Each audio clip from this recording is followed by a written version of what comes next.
My name is Mia, and I'm 30 years old. I work as a sales representative for a company.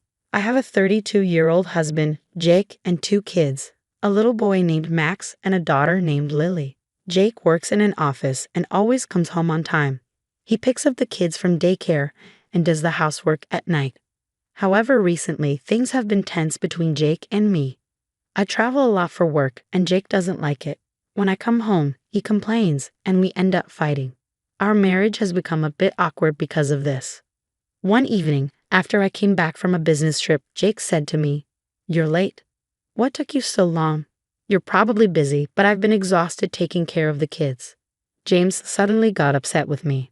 "Don't be sarcastic. It's not like I want to be on these trips. Why don't you come home early sometimes and spend time with the kids? They keep asking for you." I didn't know how to respond to that, but I have work to do. Remember, you told me before not to worry about the kids because you'd be home early and take care of them. Because of that, I gave you the weekends off, and I always spend time with them then. Don't make it sound like I'm ignoring our kids. I'm not saying you're ignoring them. I just think you should focus a bit more on our family. I know it's hard, but you took on the responsibility of taking care of the kids. Don't try to go back on what you said. Every time I came home, we argued about the kids. I was feeling stressed from both work and James's complaints at home. One day, when I was home, Jake's phone, which was on the table, rang.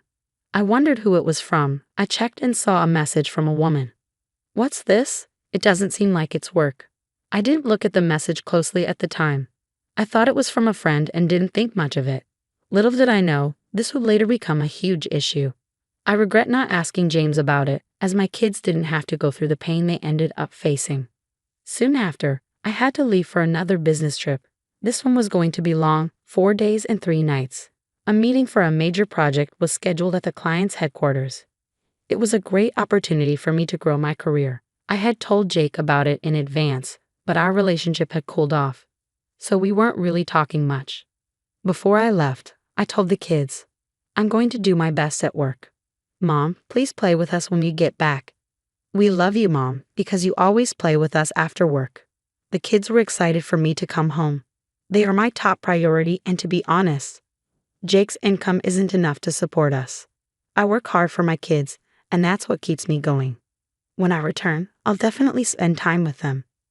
With that in mind, I left for the trip. The meeting went well. The client was happy with my presentation, agreed to our proposal, and gave us the go-ahead to start. My boss praised me for doing a great job. Now, I could go home and see my kids without any worries, or so I thought. I was about to return home after a long day when I got a call on my phone. "Hello. Hi, this is from the daycare. Your kids have missed the past 4 days.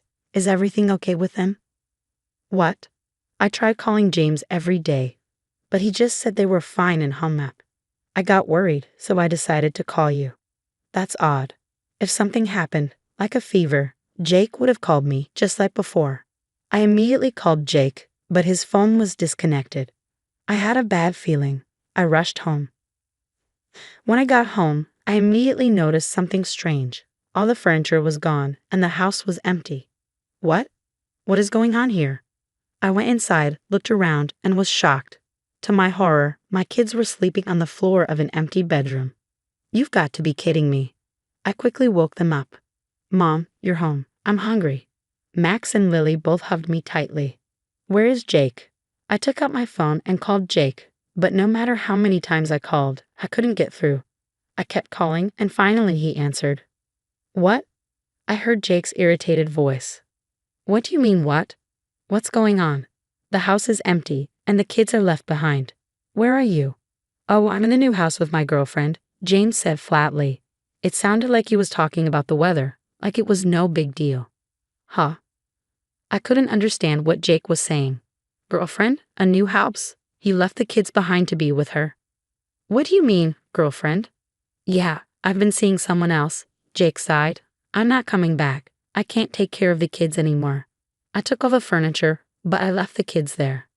What? I was speechless. Cheating and abandoning the kids. This wasn't just cruel to me, it was cruel to them too. My kids were hungry and upset. You better get back here soon. The kids were just sleeping. If you're home from your trip, you can take care of them. I felt like I was about to lose my mind. Are you serious?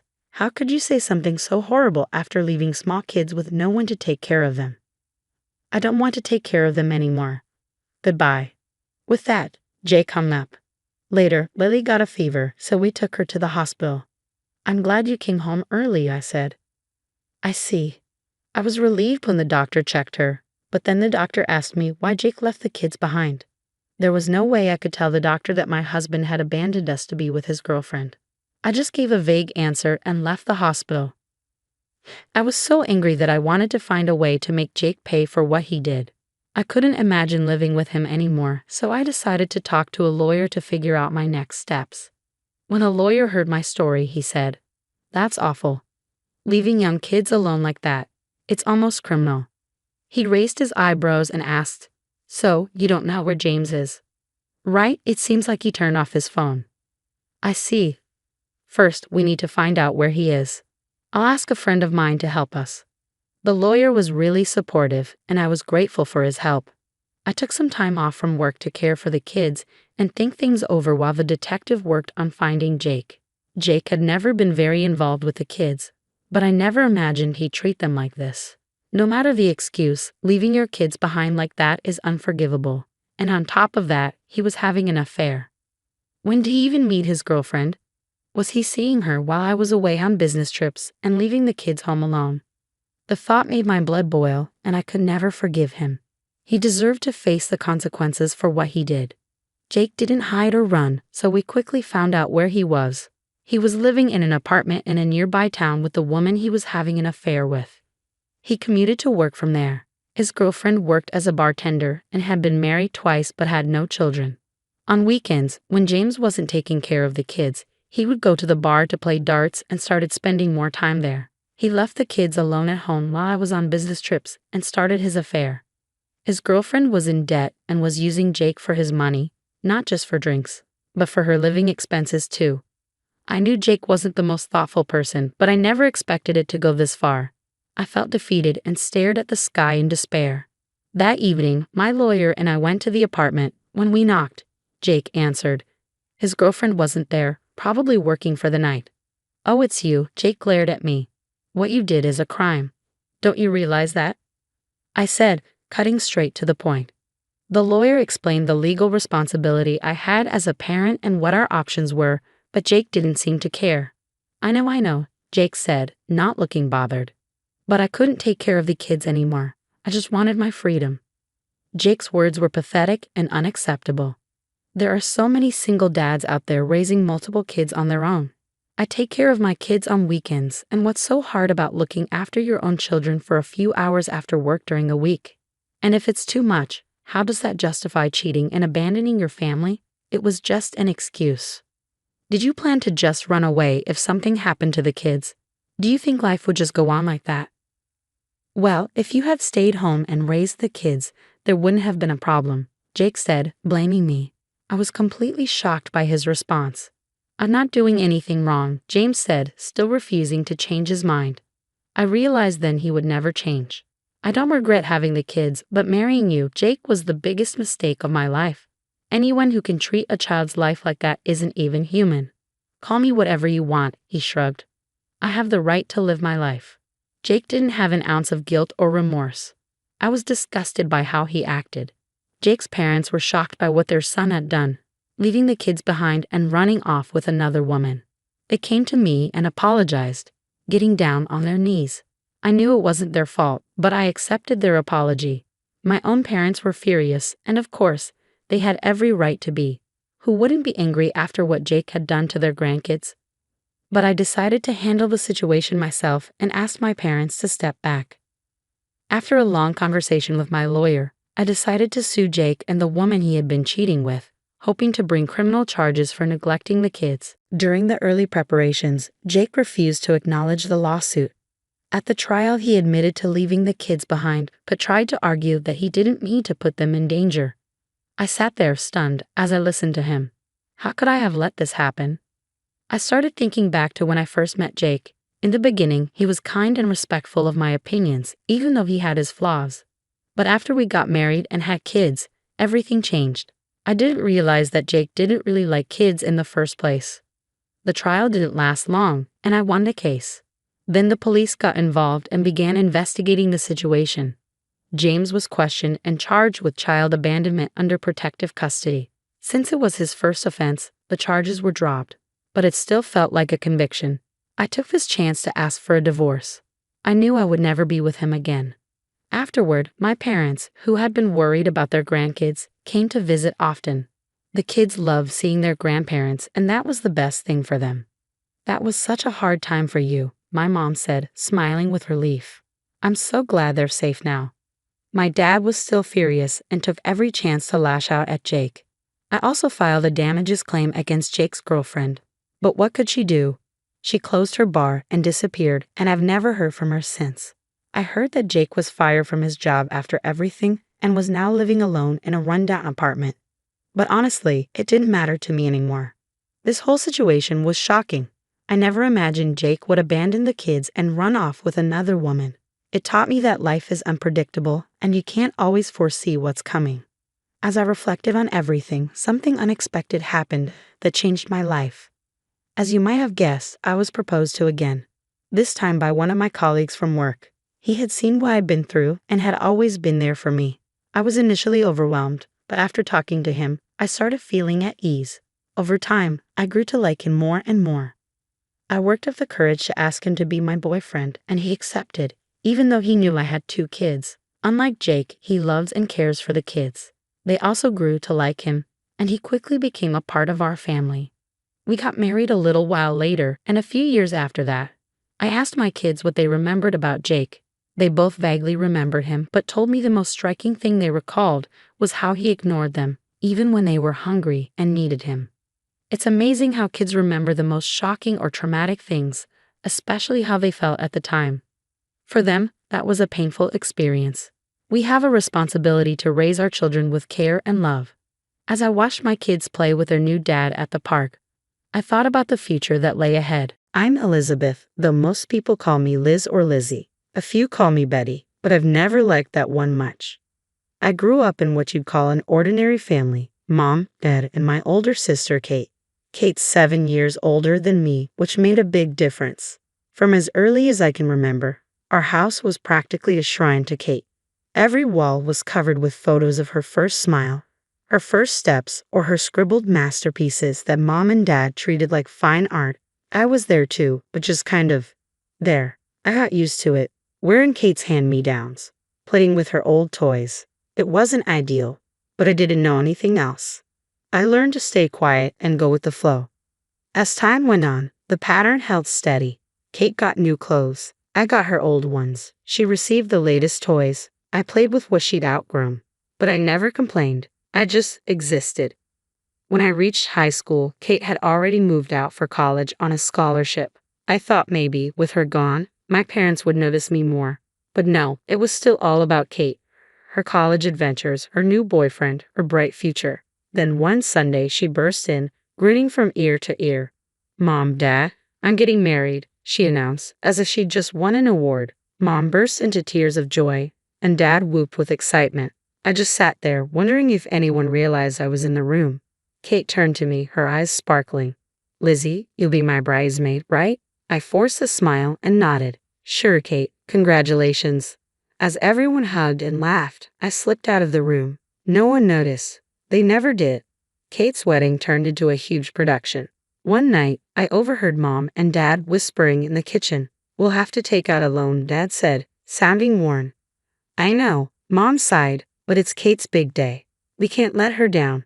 My stomach twisted. They were going into debt for her wedding. I wanted to point out how absurd this was, but I knew better. My opinions didn't hold much weight here. The wedding was lavish, with Kate looking like a princess and my parents beaming with pride. I stood in my bridesmaid dress, feeling invisible as always. Then, after her honeymoon, Kate dropped another bombshell. "I've decided to be a housewife," she announced at Sunday dinner. "Jack makes enough for both of us." I watched my parents try to hide their concern behind forced smiles. "That's wonderful, sweetheart," Mom said, "if it makes you happy." I wanted to scream. They'd taken on debt for her wedding, and now she wasn't even going to work. But as usual, I kept quiet. Soon enough, Kate was pregnant, with twins. Mom and Dad were overjoyed, spending every free moment doting on Kate and preparing for the babies. Then came the next idea. We should help them buy a house, Mom suggested one night. They'll need the space with 2 babies. Dad nodded. We could make a down payment on that nice place nearby. I couldn't stay silent anymore. Are you serious? I blurted out. You're already in debt from the wedding, and now you want to buy them a house. They looked at me, almost surprised, like they'd forgotten I was there. Elizabeth, Mom said, her tone sharp. This is what family does. We help each other. The twins were born a few months later, 2 little boys as adorable as could be. Mom and Dad spent every moment at Kate's new house, cooing over the babies. Meanwhile, I was finishing high school, thinking about college but wondering how I'd pay for it. Finally, one night, I worked up the courage to ask, Mom, Dad. I'd been looking at colleges. That's nice, dear, Mom said, not glancing up from the photo album she was making of the twins. I took a deep breath. I was wondering, could you help me with tuition? They exchanged that look, the one that meant they'd rather discuss anything else. Dad cleared his throat. Well, sweetie, we'd love to, but with the loan for Kate's wedding and helping with the house, we can cover half, Mom interrupted, as if that was generous. But you'll need to figure out the rest on your own. I felt like I'd been punched. Half. After everything they'd done for Kate, half was all they could offer me. But I knew it was pointless to argue. Okay, I said softly, thanks. As I turned to walk back to my room, I heard them resume chatting about the twins' latest adorable antics. Closing my door, I leaned against it and for the first time in years, let myself cry. I ended up enrolling in the local community college, not my dream, but the only option I could afford. To cover the gap, I took a part-time job at a nearby diner. Balancing classes and waiting tables was exhausting. Most nights, I came home dead on my feet, dreaming only of collapsing into bed. But even that small comfort was often snatched away. It started one Friday evening. I'd just finished a grueling shift and was looking forward to face-planting into my pillow when I walked in to find Kate in the living room, the twins crawling around her feet. Oh, Lizzie, she exclaimed. Thank God you're here. I'm at my wit's end with these 2. Can you watch them for a bit? Jack and I haven't had a date night in ages. Before I could respond, she'd slipped out the door, leaving me with 2 screaming toddlers. What the hell? I muttered, staring down at my nephews. Don't get me wrong, I love the little terrors, but this wasn't what I'd signed up for. Mom wandered in from the kitchen. Your sister's exhausted, honey. This is what family does. Besides, it'll be good practice for when you have your own kids. Kids? I was barely keeping my head above water as it was. This became the new normal. Every weekend, without fail, Kate would drop off the twins and vanish. Sometimes for errands, other times to grab dinner or catch a movie with Jack. And every weekend, I ended up as the unasked babysitter. One Saturday, after a week from hell with midterms, I had enough. Kate had just breezed out the door, leaving the twins mid-tantrum. I turned to Mom and Dad, my voice shaky. This isn't fair. I'm exhausted. I work, I study, and now I'm expected to give up my weekends too. Dad didn't even look up from his newspaper. Lizzie, your sister needs the help. You should be glad to do it. But what about what I need? I protested. I'm running myself ragged here. Mom sighed. Elizabeth, don't be selfish. Kate has 2 kids. You don't know how hard that is. I gave up. It was clear they weren't going to listen. So I resigned myself to my new reality. Classes during the week, work in the evenings, and unpaid babysitting on weekends. A personal life? That was a joke. The closest thing I had to a social life was small talk with customers at the diner. Dates? Forget it. Between work, school, and watching the twins, I barely had time to shower, let alone meet someone. I was at my breaking point. The constant juggling of school, work, and forced babysitting left me drained, physically, mentally, and emotionally. I needed a real break, a genuine escape from everything and everyone. So one evening, I made an announcement. Mom, Dad, I'm taking a few days off and going to the beach. The response surprised me. For once, they actually seemed supportive. That's wonderful, Lizzie, Mom said, looking genuinely happy. Where are you staying? I told them about a modest motel I'd found online right by the ocean. Nothing fancy, but it was all I could afford. Dad nodded approvingly. Good for you, kiddo. You deserve a break. I nearly did a double take. Were they actually acknowledging my need for rest?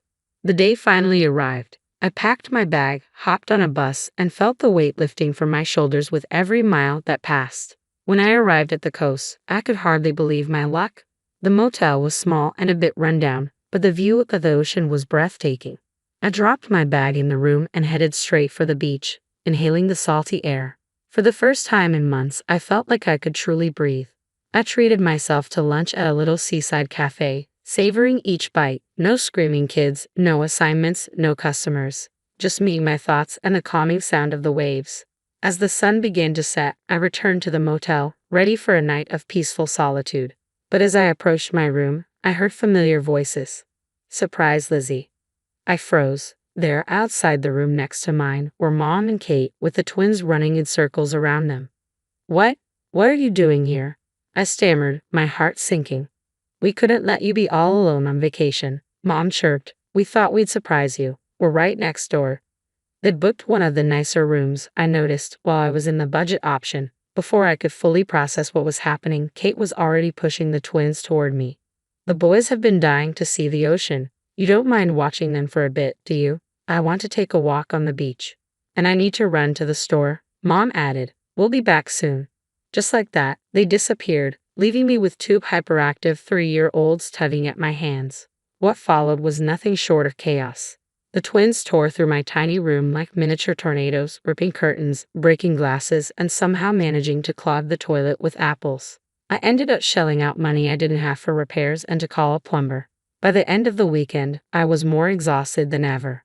The final straw came when Kate, oblivious, sighed and complained about how tired she was from all the traveling. I finally lost it. The argument that erupted was epic. I yelled, Mom cried, Kate sulked, and the twins screamed in the background. That night, I packed my bags, determined to leave, and caught the first bus home in the morning. As the coastline slipped away, a shift happened inside me. This couldn't go on. Something had to change. When I dragged myself through the front door, exhaustion heavy on my shoulders, Dad barely looked up from the TV. I trudged to my room, mind swirling with emotions and vague plans. By morning, I knew what I had to do. I was halfway through packing when I heard the front door slam. "Elizabeth, where are you?" Mom's voice rang through the house, sharp and irritated. She stormed into my room, face flushed with anger.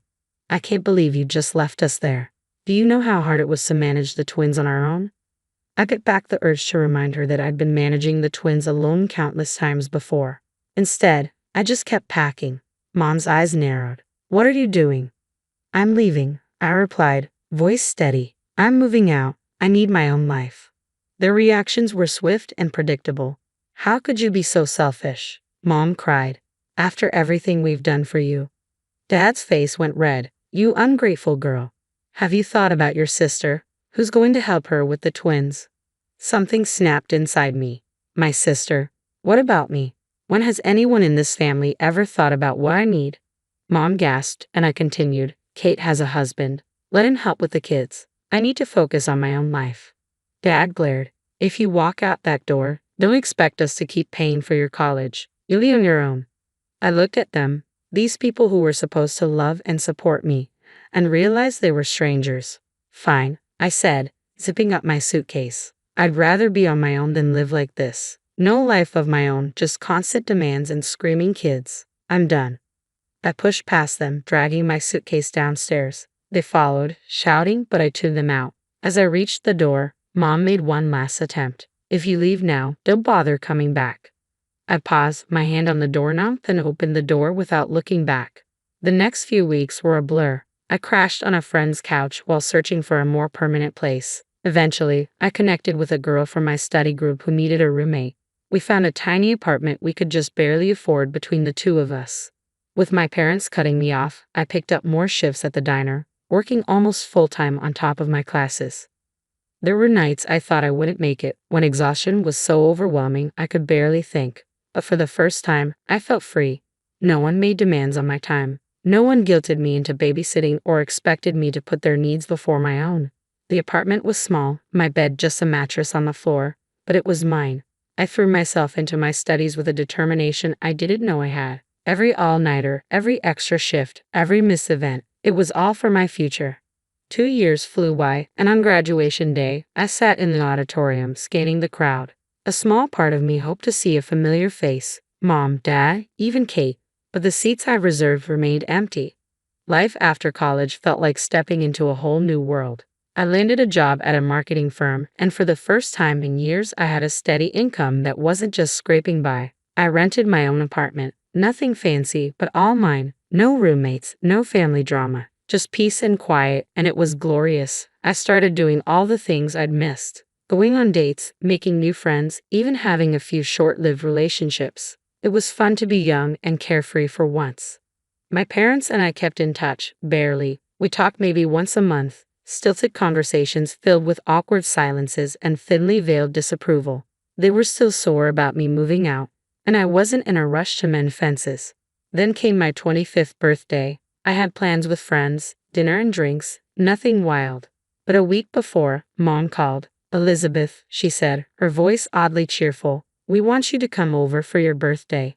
The whole family will be there." Against my better judgment, I agreed. Walking into my parents' house was like stepping back in time. Kate and her husband were there, the twins, now 7, running around like little tornadoes, aunts, uncles, and cousins mingling and smiling. "Happy birthday, Lizzie," they chorused as I walked in. I put on a smile, accepting the hugs and well wishes. Then Mom handed me an envelope with a flourish. "This is from all of us," she said, beaming. As I opened the envelope, my stomach sank. Inside was a ticket to a beach resort. "We're all going," Dad announced proudly. "A big family vacation. We've paid for everything." I froze. A family vacation, with the twins. It was my ruined beach trip all over again. I opened my mouth to refuse, but Mom squeezed my arm, whispering harshly, "Don't you dare make a scene. Not in front of everyone." So, I forced a smile and thanked them, all while screaming internally. The party wound down, relatives trickled out, and finally, it was just us. Me, Mom, Dad, Kate, and her family. I couldn't hold it in any longer. "I'm not going," I said flatly. "What?" Kate gasped. "But it's a family trip." "Exactly," I replied. "And I'm not interested in spending my vacation babysitting your kids again." Kate burst into tears. "You don't love us at all, do you? You don't care about your nephews." "I care about them just fine," I snapped. "But if I wanted kids, I'd have my own." The argument went in circles. Mom called me ungrateful, Dad looked disappointed, and Kate kept crying, all trying to guilt and pressure me into giving in. Finally, exhausted, I said, "Fine, I'll go." They all looked relieved, like they'd won some great victory, but they had no idea what I had in mind. The day of departure arrived, and I found myself at the airport surrounded by my overly cheerful family. Kate and her husband were practically bouncing with excitement, already making plans for all the alone time they'd have while I watched the twins. "You'll have so much fun with Aunt Lizzie," Kate told the boys, winking at me. "She'll take you to the beach, build sandcastles, maybe even go snorkeling." As we approached the check-in counter, I made my move. "Oh, I need to use the restroom," I said, feigning discomfort. "You guys go ahead and check in. I'll meet you at the gate." They nodded, distracted by luggage and excited children. I watched them get in line, then turned and walked in the opposite direction. My heart pounded as I approached a different check-in counter. I handed over my passport and the ticket I'd bought weeks ago for a flight to a small, peaceful island resort. Once through security, I found a quiet corner and pulled out my phone. With shaking hands, I typed a message to Mom. "I'm not coming with you. I'm going on my own vacation. Enjoy your trip." I hit send and immediately turned off my phone, avoiding the inevitable fallout. When I settled into my seat on the plane, I turned my phone back on briefly. It immediately exploded with notifications, missed calls, voicemails, angry texts. I listened to one voicemail from Mom, her voice shrill and furious. "Elizabeth Morgan, how dare you abandon your family like this? You've ruined everything." Your sister is in tears, her husband is furious. They were counting on you to watch the boys. You're the most selfish, ungrateful. As the plane took off, I sipped my champagne and gazed out the window. Yes, I felt a pang of guilt, but overwhelmingly, I felt free, like I could finally breathe for the first time in as long as I could remember. I was going on a trip that was just for me. No obligations, no babysitting, no family drama. Just me, the beach, and whatever I decided to do. When I arrived on the small tropical island, the warm breeze greeted me as if to say, "Welcome to freedom." I checked into my resort, a modest but charming place right on the beach. Out of curiosity, I turned my phone back on, and it instantly flooded with hundreds of messages, missed calls, and voicemails. I scrolled through a few with a mix of amusement and trepidation. "How could you do this to us?" from Mom. "You ruined everything," from Kate. "You're so selfish," Elizabeth, from Dad. I couldn't help but smile. For once, I'd chosen myself over their demands. I turned the phone off again and locked it in the hotel safe. For the next week, I was unreachable, and what a week it was. I lounged on the beach, read books uninterrupted, went snorkeling, and even tried surfing. I chatted with other vacationers, went on a few casual dates, and stayed out as late as I wanted. No schedule, no responsibilities, no screaming kids. Just me and the rhythm of the waves. Too soon, it was time to head home. I returned to my apartment tanned, rested, and more centered than I felt in years. But the real world was quick to intrude on my newfound peace. The very next day, there was a pounding on my door. I opened it to find Mom and Kate, faces red with anger. "How dare you?" Mom screeched, barging in without invitation. "Do you have any idea what you've done?" Kate wasn't far behind. "You ruined our entire vacation." The boys were devastated. They launched into a tirade, voices overlapping as they hurled accusations and insults. I was selfish, ungrateful, a terrible daughter and sister. I owed them for the ticket they'd bought for the childcare I hadn't provided. I let them rant for a few minutes, their words washing over me without sticking. Finally, I spoke, calm but firm. "That's enough. I don't owe you anything. Not money, not childcare, not my time. I'm an adult, and I get to make my own choices." Mom opened her mouth to argue, but I held up a hand. "I'm not discussing this further. Please leave. When you're ready to treat me with respect and have a calm conversation, we can talk. Until then, it's best we don't communicate." They stared, shocked into silence, then stormed out with a few choice words. As the door slammed behind them, I let out a long breath. It hadn't been easy, but it felt right. Over the next few weeks, I made some big changes. I found a new apartment in a different part of town and moved without giving my family my address. I threw myself into my work and picked up new hobbies, painting, yoga, even learning a new language. There were moments of doubt and pangs of guilt, but every time I came home to my peaceful apartment, made plans without worrying about babysitting, or pursued a new interest just for me, I knew I'd made the right choice. I don't know what the future holds. Maybe someday my family and I will find a way to have a healthy relationship, maybe not. But I do know this. I'll face whatever comes on my own terms, standing tall and unapologetic in the life I've chosen for myself. Growing up in a middle-class neighborhood outside Chicago, my life felt simple and predictable. My dad, Tom, spent 30 years working on the police force before retiring, and my mom, Sarah, has been a secretary at Lincoln Elementary for as long as I can remember. They gave me everything they could, but we never had much money. I'm Tasha Mitchell, or at least I was before I became Tasha Reynolds. After college, I earned an accounting degree and landed a job at Anderson & Partners, a mid-sized firm. The pay was decent, the work steady, and I thought that would be my life. Wake up, go to work, come home, and repeat. But that all changed one rainy Tuesday in October when I literally bumped into Marcus outside Starbucks. I was rushing for my morning coffee before work, and he was headed to some important meeting. My coffee splashed all over his expensive suit, and I could have crawled into a hole right then and there. "I'm so sorry," I said, frantically dabbing at his jacket with napkins. "I'll pay for the dry cleaning, I swear." Instead of getting mad, he laughed. "Don't worry about it, but you could make it up to me by having dinner with me tonight." One dinner turned into several, and Marcus was unlike anyone I'd ever dated. He was the son of James and Victoria Reynolds, owners of Reynolds Industries, one of the largest manufacturing companies in the Midwest. But Marcus never made me feel beneath him. He loved that I came from a real family, as he put it. Then came the day I met his parents at their mansion in Lake Forest. I'll never forget the way Victoria looked at me, like I was something stuck to her shoe. "So Tasha," she said, swirling her wine glass, "Marcus tells us you're an accountant." "Yes, I am," I replied, trying to keep my composure. "How practical," she said, her smile as thin as her tone. "When I told her about my dad being a retired cop and my mom a school secretary, you think I confessed they were criminals."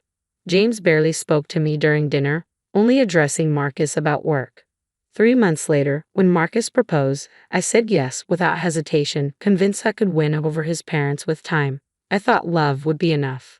After our honeymoon in Bali, Marcus and I moved into this luxury apartment in downtown Chicago. The place was bigger than my parents' entire house, with floor-to-ceiling windows overlooking Lake Michigan. It felt like I was living in a dream. 2 months after the wedding, I found out I was pregnant.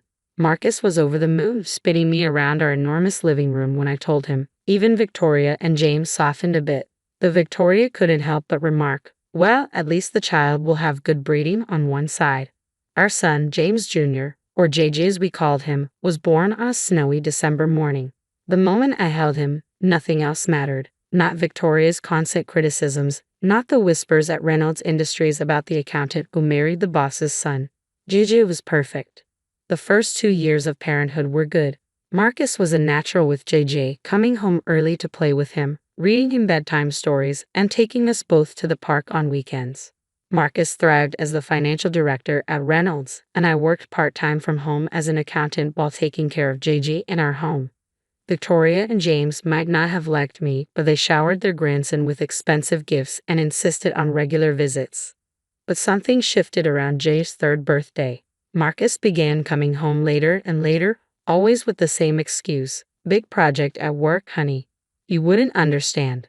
The man who once rushed home to see his son now barely made it in time for bedtime.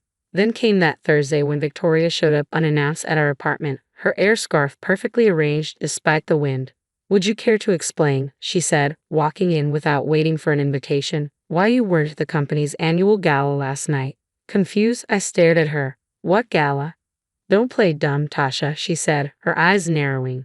"The Reynolds Industries anniversary gala.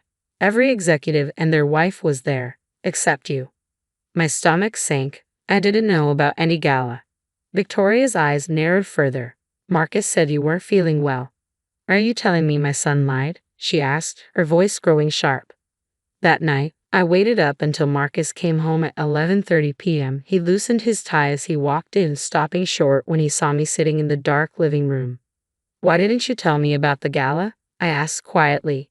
He sighed, pouring himself a scotch. "Look, Tasha, let's be honest. You wouldn't have fit in. The other wives know how to carry themselves. They discuss art, wine, summer homes in the Hamptons. What would you have talked about? Your dad's police stories? Your mom's work in the cafeteria?" His words felt like a slap in the face. "I'm your wife, Marcus. You're supposed to be proud of me, not ashamed." "I was proud of you when we were dating," he replied, "but I'm the financial director now. I need a wife who can be more." I went to bed crying that night, telling myself it was just work stress, that things would get better. But deep down, I knew something had broken between us, something I wasn't sure could be fixed. It was a Tuesday when my world fell apart. Marcus texted that he was working late again, and I was cleaning around the apartment when I came across his open laptop on his desk. I'd never snooped before, but something about the screen caught my eye. I sat down at his desk, my heart pounding, and that's when I saw it. An email thread with someone named Sophia Laurent. My hand shook as I read their messages. Hundreds of them, dating back months. Sophia had been hired a year ago as a new marketing executive at Reynolds. They spoke about me like I was a joke, the simple-minded wife who had no idea what was going on. There were pictures of jewelry Marcus bought her, weekend trips he took with her while telling me he was at business conferences. I stayed up all night, copying everything to a USB drive, printing key emails, taking screenshots. When Marcus came home at 7 a.m., his shirt wrinkled and tie loose, I was sitting at the kitchen table with the evidence spread out in front of me. "Care to explain?" I asked quietly, holding up one of the printed emails. He laughed, as if it was a casual conversation. "Come on, Tasha. Did you really think you were enough? Sophia is everything you're not. Sophisticated, sexy, exciting. When's the last time you even tried to look good for me? I've been taking care of our son while you've been screwing around," I shouted. Marcus poured himself a coffee like we were talking about the weather. "Here's how this is going to work. You'll stay my wife on paper. It's better for my image at the company. Sophia understands. And hey," he added with a nasty grin, "maybe I'll even find time for you occasionally, if you're lucky." Tears blurred my vision as I grabbed JJ's backpack, stuffing clothes inside.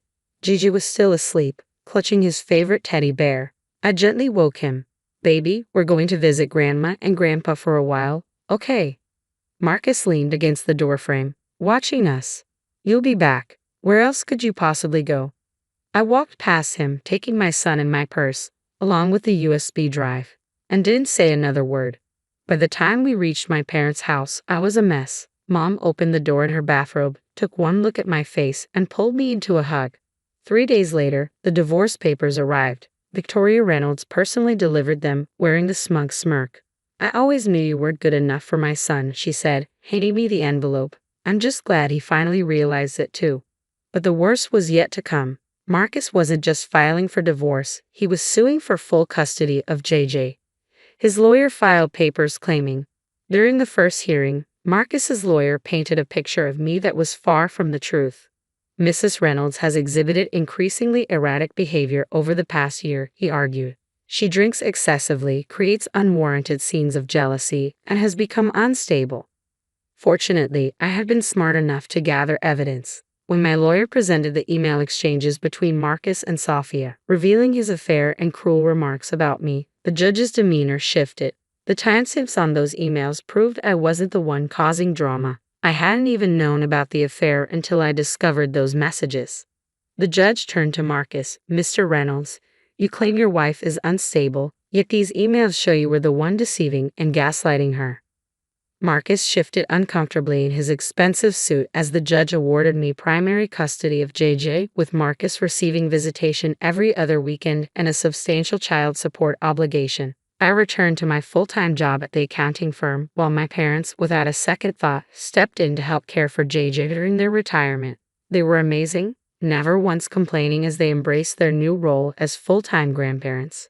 Life settled into a new rhythm. It wasn't glamorous, but it was honest, peaceful, and fulfilling. Then, one Saturday morning, everything changed. A black Range Rover pulled up in front of my parents' modest house. Marcus stepped out, followed by Sophia, tall, blonde, and clad in designer clothes that probably cost more than my monthly salary. I'm here to see my son, Marcus announced, pushing past me as if he owned the place. Sophia wrinkled her nose and looked around the room. Oh my God, she laughed, picking up one of Mom's cherished family photos. This place is literally a dump, like an actual kennel. Watch your mouth, I snapped. Turning to Marcus, she said, Baby, you can't let your son stay in this hovel, and these old people. She gestured toward my parents, who stood frozen in the doorway. They belong in a ditch somewhere, not raising the Reynolds heir. Get out, I seethed, my body trembling with rage. Both of you, get out of my parents' house, now. Marcus sneered at me. Or what? You think you've won in court? Just wait. I shoved them both toward the door. Get out. And Adele. Sophia purred to Marcus. This place probably has fleas anyway. As they drove away, I stood there, shaking, before pulling my parents into a tight hug. Mom was crying, and Dad looked like he wanted to punch something. But as that Range Rover disappeared down the street, a sense of calm settled over me. I wasn't afraid anymore. I was angry, furious even. The next night, Dad found me sitting at the kitchen table, staring at a cold cup of coffee. You know, sweetheart, he said, sitting down across from me, sometimes the best defense is a good offense. I raised an eyebrow. Remember Mike Sullivan? He worked with me on the force. Now he's a private investigator, real thorough, knows how to dig without leaving a trace. I thought about Sophia's smug face, her cruel words, and the nasty emails she kept sending me. Just that morning, she commented on my LinkedIn profile, "Look at this pathetic 1/8. Can't even afford decent clothes anymore." Marcus wasn't any better. His latest email read, "Every time I pick up JJ and see you in that dump, I remember why I upgraded. Enjoy playing poor with your cop daddy." How much does Mike charge? I asked, already knowing my answer. 2 days later, I sat in Mike Sullivan's small downtown office. A gruff man with kind eyes, Mike had known me since I was a kid. Weeks passed as I focused on work and JJ, trying to ignore the constant harassment from Marcus and Sophia. Then Mike called. "You need to come to my office," he said. "You're going to want to see this in person." He handed me a thick file. "First off," he began, "Sophia Loren isn't her real name. She's using her sister's identity. Her real name is Carla Larson." My hand trembled as I read through the file. Before working at Reynolds Industries, Sophia had been an escort, hopping from one rich man to the next, living off their money until they grew tired of her or caught onto her scams. She'd used different names in different cities, always disappearing before things got too hot. But what she was doing at Reynolds Industries was far worse. Mike pointed to some bank transfers. She's been siphoning small amounts from company accounts. Enough to go unnoticed, but it adds up. He flipped through more pages. And these emails. She's been selling company information to your in-laws' biggest competitors, product launches, merger plans, everything. I sat back, my mind reeling. The perfect, sophisticated Sophia Loren was nothing but a con artist, and she'd sunk her claws not just into my husband but into the entire Reynolds empire. There's one more thing, Mike said, pulling out another folder. Remember that big deal Reynolds Industries lost last month? The one that cost them millions? Sophia sold the bid information to their competitor 3 days before the deadline. I gathered all the evidence carefully, making multiple copies. But I didn't act yet. I knew something Sophia didn't. Timing is everything. The call came on a Wednesday morning. Tasha, Victoria's cold voice said, James Reynolds' 60th birthday party is this Saturday. You're invited. JJ should be there for his grandfather's birthday. Since he's too young to come alone, you'll need to escort him. She let the sentence hang in the air, her tone dismissive. Just remember, you're only invited as JJ's escort. Try to stay in the background and not embarrass anyone. James Reynolds' 60th birthday party was every bit as ostentatious as you'd imagine. The mansion gleamed with gold and crystal, waiters carrying champagne on silver trays. I felt every judgmental gaze as JJ and I walked into the room. Oh, you came, Victoria said, her smile tight. Well, JJ darling, come give your grandmother a kiss. I stood awkwardly by the appetizer table, watching my son being paraded around like some prize show pony. The other guests either ignored me or whispered behind their hands. I clutched my large purse, which contained Mike's file, and waited. Then Marcus walked in with Sophia on his arm. She wore a red Valentino dress that probably cost more than my car, diamonds dripping from her ears. Everyone, Marcus announced, clinking his glass, I have an announcement to make. He pulled Sophia closer. I'd like you all to meet my future wife, Sophia Loren. She'll be joining the Reynolds family officially next spring. Victoria rushed forward to embrace her. Finally, a woman worthy of the Reynolds name.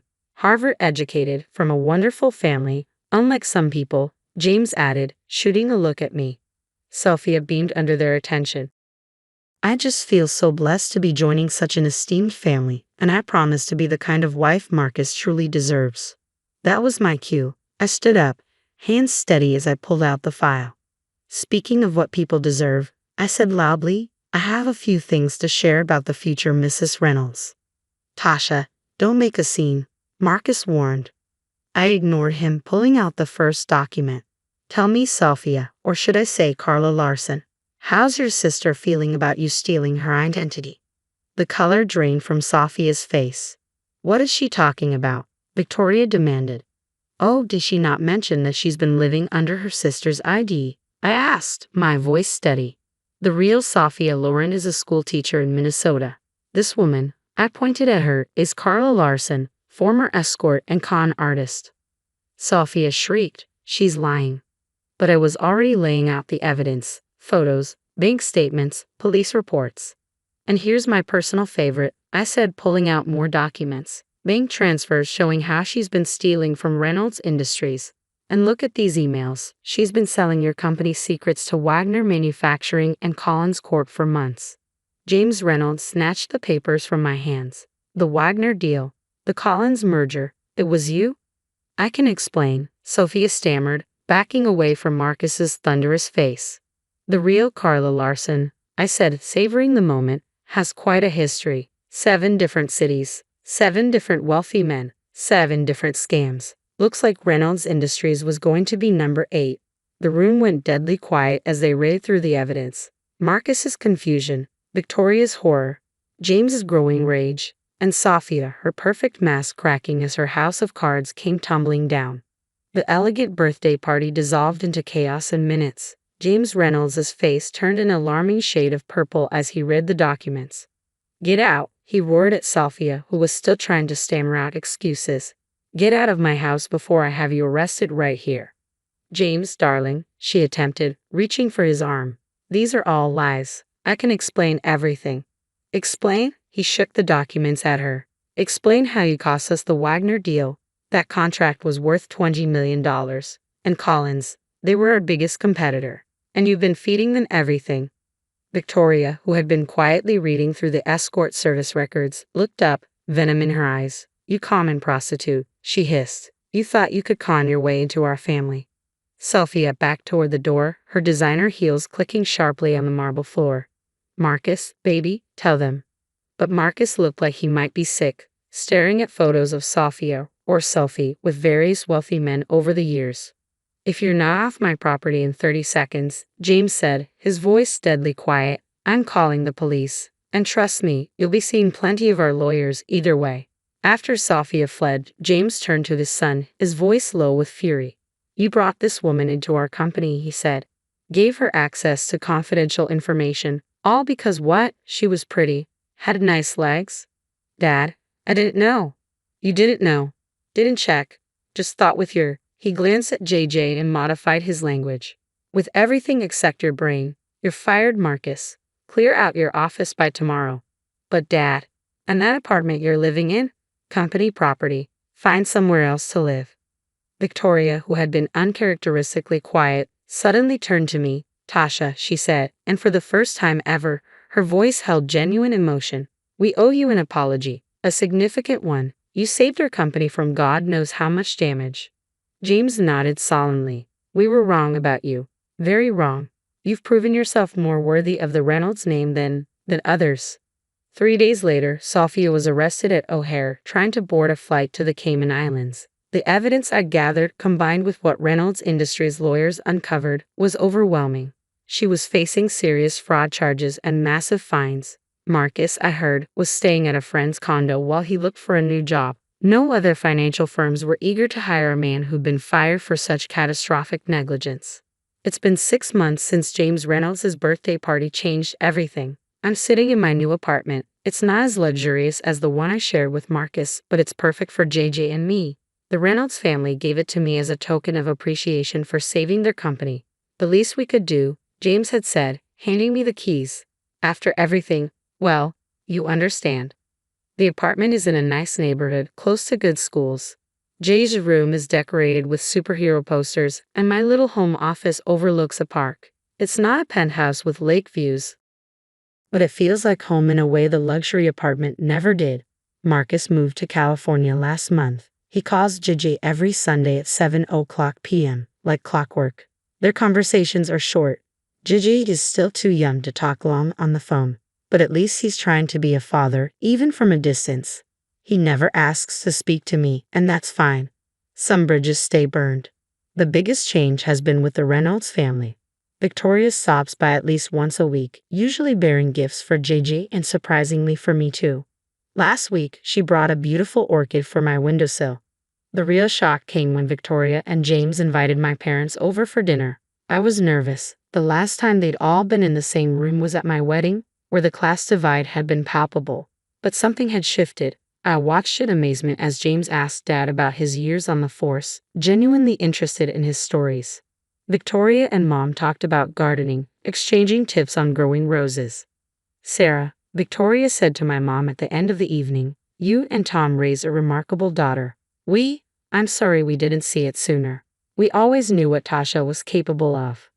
Mom replied with quiet dignity, sometimes it just takes others a while to catch up. Life isn't perfect. I still have days when I miss the man I thought Marcus was, when I worry about JJ growing up with a long-distance father. But then I look at my son, happy and healthy, playing with his grandparents, all his grandparents, and I know we're going to be okay. Last night, I found JJ looking at an old photo of Marcus and me from our wedding day. Do you miss Daddy? He asked. I sat down next to him, pulling him close. Sometimes, I said honestly. But you know what? Life doesn't always go the way we plan. Sometimes it goes wrong before it goes right. The important thing is to stay true to who you are. Later, as I tucked him into bed, I thought about how far we'd come, from the simple accountant the Reynolds family once scorned to the woman who saved their company. Sometimes, the happy ending isn't the one you expected. Sometimes it's better. I was completely taken aback when my husband Jonathan suggested out of the blue that I should move back to my parents' house, even though they were already living with us.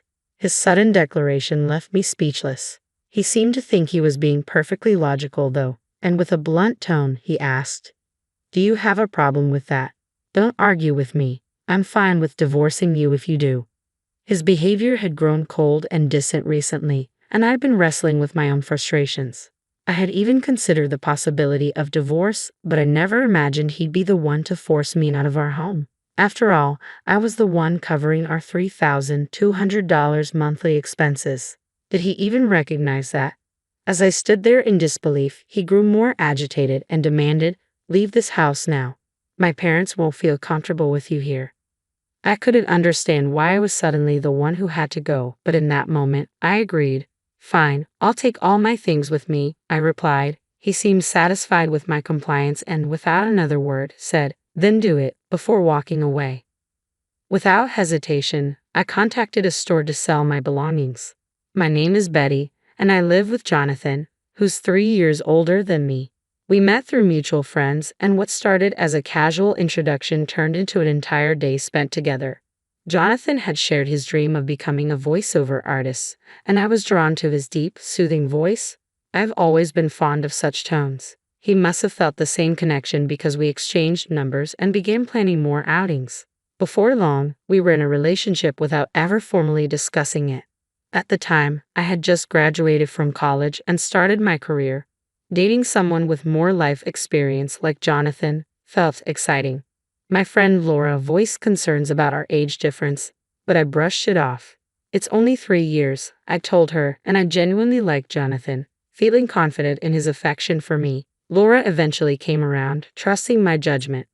Jonathan and I had been together for 2 years when he brought up the idea of marriage. I had already told my parents about him, including his age, and they were eager to meet him, hopeful about our future together. I often wondered when he would propose, and in typical Jonathan fashion, it happened during one of his regular visits to my apartment. We were just lounging around, enjoying each other's company. It wasn't the most romantic setting, but it felt right for us. Then, without much fanfare, he popped the question. I casually responded, "Sure, let's get married." Maybe we both approached the idea with a laid-back attitude. After Jonathan proposed, we made the usual rounds of visiting each other's parents. But when we went to his family's house, it quickly became clear that I didn't quite mesh with them. The house was filled with decor meant to imitate old-fashioned luxury, but it all felt rather forced. His parents wore expensive clothes and flashy jewelry, giving off the impression that they were trying too hard to appear wealthy. It was clear our tastes and values were different, and I doubted we'd ever truly get along. During the visit, Jonathan's mother even made a hurtful comment about my appearance. I was stunned by how the family of the man I intended to marry could behave that way. But in the end, I reminded myself that I was marrying Jonathan, not his family. We were set to start our own lives together, and if I didn't enjoy being around his parents, I could always limit my time with them. With that thought, I decided not to let it bother me too much. After our wedding, as we settled into our new condo, I began to notice that Jonathan seemed distracted. One day, out of the blue, he asked, "Hey, who was that woman in the blue dress at our wedding?" Given that several guests had worn blue, I couldn't immediately figure out who he meant. "Which woman in a blue dress?" I asked, trying to jog my memory. "You know, the one who gave a speech as your best friend," he clarified. "Are you talking about Laura?" I replied, realizing that Laura had, in fact, worn a blue dress.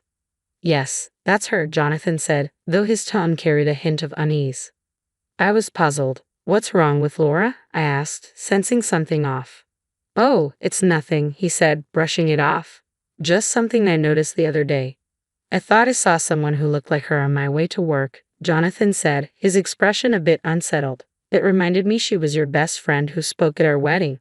I was confused by Jonathan's sudden curiosity about Laura and his flustered response, but before I could ask more, he laughed awkwardly and retreated to his room. Not long after, Laura called me, brimming with excitement. "Betty, my boyfriend's coming back to Canada next year," she exclaimed. Laura and her boyfriend had been together since high school, having known each other since childhood. He had moved away in middle school, but they stayed close, first through letters and then by reconnecting in high school when he finally confessed his feelings for her. I had always loved hearing about Laura's romantic adventures. Even though her boyfriend had been working abroad for a few years, their relationship had remained strong. "Do you think he'll propose when he's back?" I teased. Laura giggled. Maybe, but you're always jumping ahead, Betty. Well, if he does, make sure to invite me to the wedding, I joked. I'll expect another heartfelt speech like the one you gave at mine. Oh, of course, Laura said, laughing. But don't set the bar too high. We both chuckled, sipping our tea and enjoying the familiar comfort of our friendship. Laura had always been there for me, and I for her, sharing our lives and supporting each other through any struggles. Around this time, though, I began noticing some changes in Jonathan's routine. He started coming home later and later. Working late again tonight, I asked one evening as he walked through the door. Yeah, why?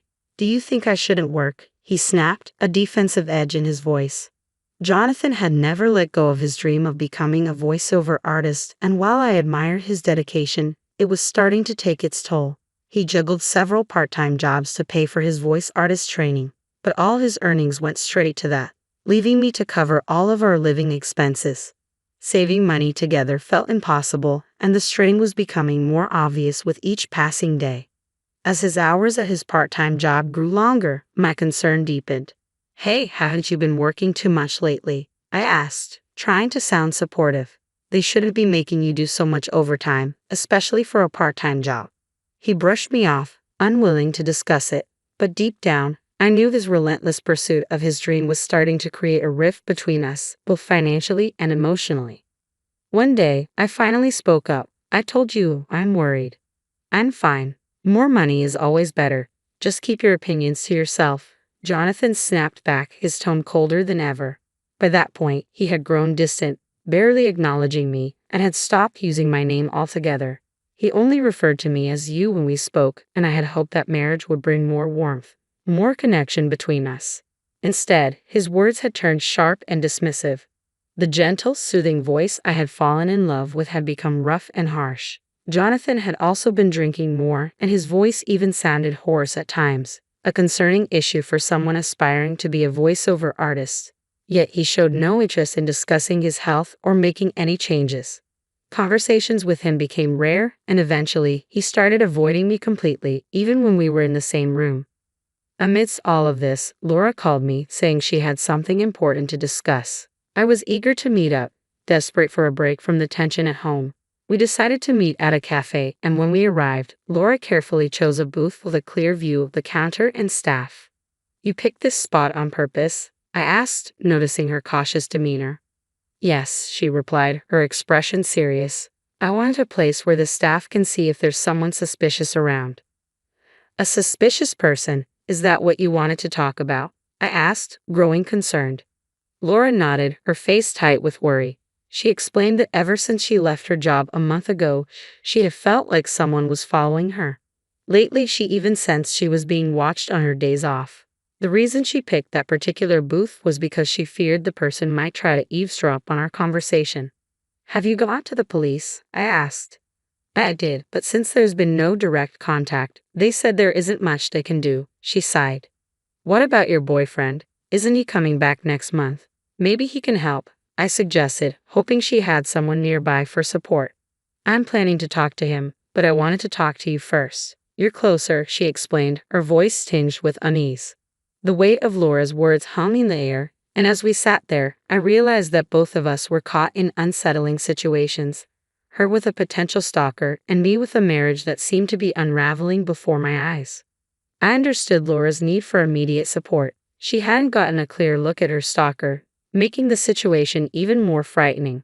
She couldn't tell if the person was a man or a woman, and the constant fear was wearing her down. Determined to help, I discreetly started watching from a distance, hoping to identify who was following her. At the same time, I was wrestling with my own troubled relationship with Jonathan, but I couldn't bring myself to talk about it yet. Then, I made a shocking discovery.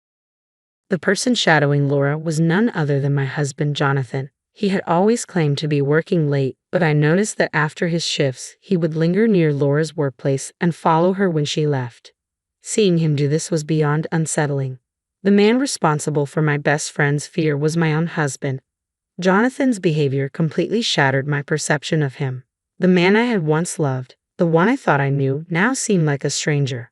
That disturbing grin he wore as he followed Laura chilled me to the bone, and the love I had once felt turned to ice. I knew I had to tell Laura the truth. I urged her to move immediately for her safety. With help from her colleagues, we arranged for someone to drive her from the underground parking lot to her new residence, taking every precaution to ensure she remained safe. As Laura made her escape, Jonathan's frustration grew. His anger eventually erupted.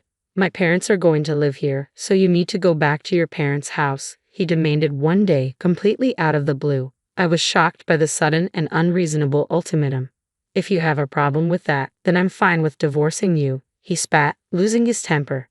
Though I had already considered divorce many times before, hearing him say it so callously hit me hard. The reality of our crumbling relationship finally became undeniable.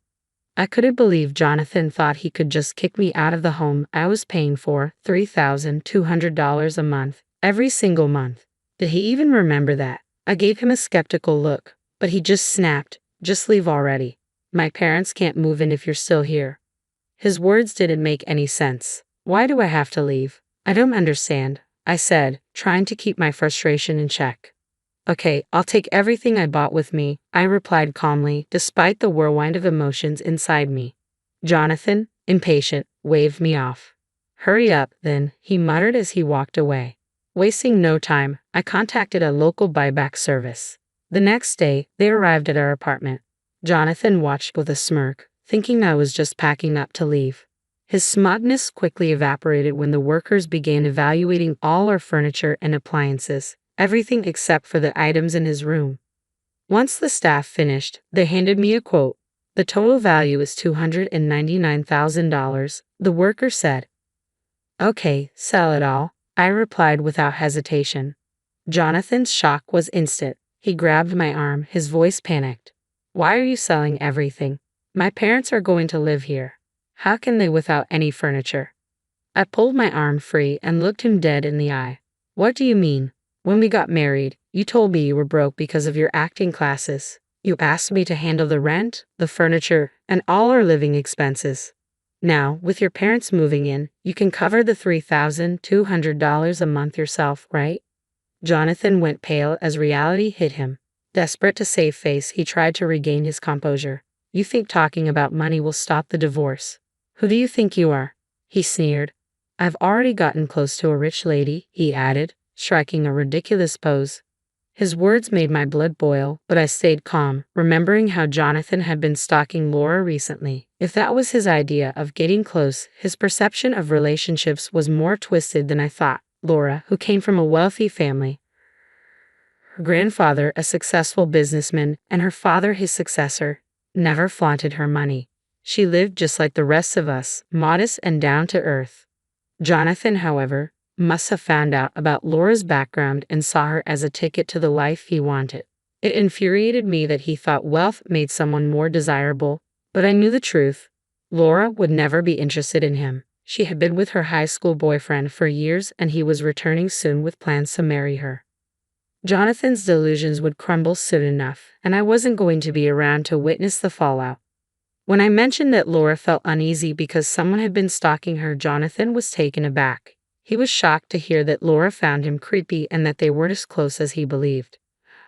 "I always walked Laura home," he protested defensively. "You're lucky I didn't call the police," I shot back, my tone sharp. "But I didn't know she had a boyfriend." "He's been away. She picked me over someone she doesn't know," Jonathan insisted, trying to justify his misunderstanding of their relationship. "They've been writing letters since they were kids and talk almost every day. Unlike you, who only has part-time jobs, her boyfriend is successful. Even her dad likes him," I pointed out. Jonathan's expression turned profoundly sad as the reality of the situation sank in. It was clear that his fantasies about forming a relationship with Laura were just that, delusions. As the movers arrived to take our belongings, Jonathan seemed somewhat relieved. "I guess you're all I've got now. You'll always support my dream of becoming a voiceover artist, won't you?" he asked, attempting to appear unfazed. I met his gaze with steely determination. "Sorry, but I've already begun divorce proceedings. From now on, we should communicate through our lawyers," I said coldly. Thinking I still had feelings for him, Jonathan clung to me. "Don't say that. Haven't we been getting along all this time?" "We've been getting along ever since you discovered that my best friend, Laura, is wealthy. You've become distant and started spending time with her right after our wedding. I realize now that I made a mistake, I continued, my voice steady. Jonathan broke down in tears, and despite being older, his childish weeping only made him less endearing to me. I could no longer bear to be near him. Enough, I snapped. I've also informed your Uncle Uncle about the divorce.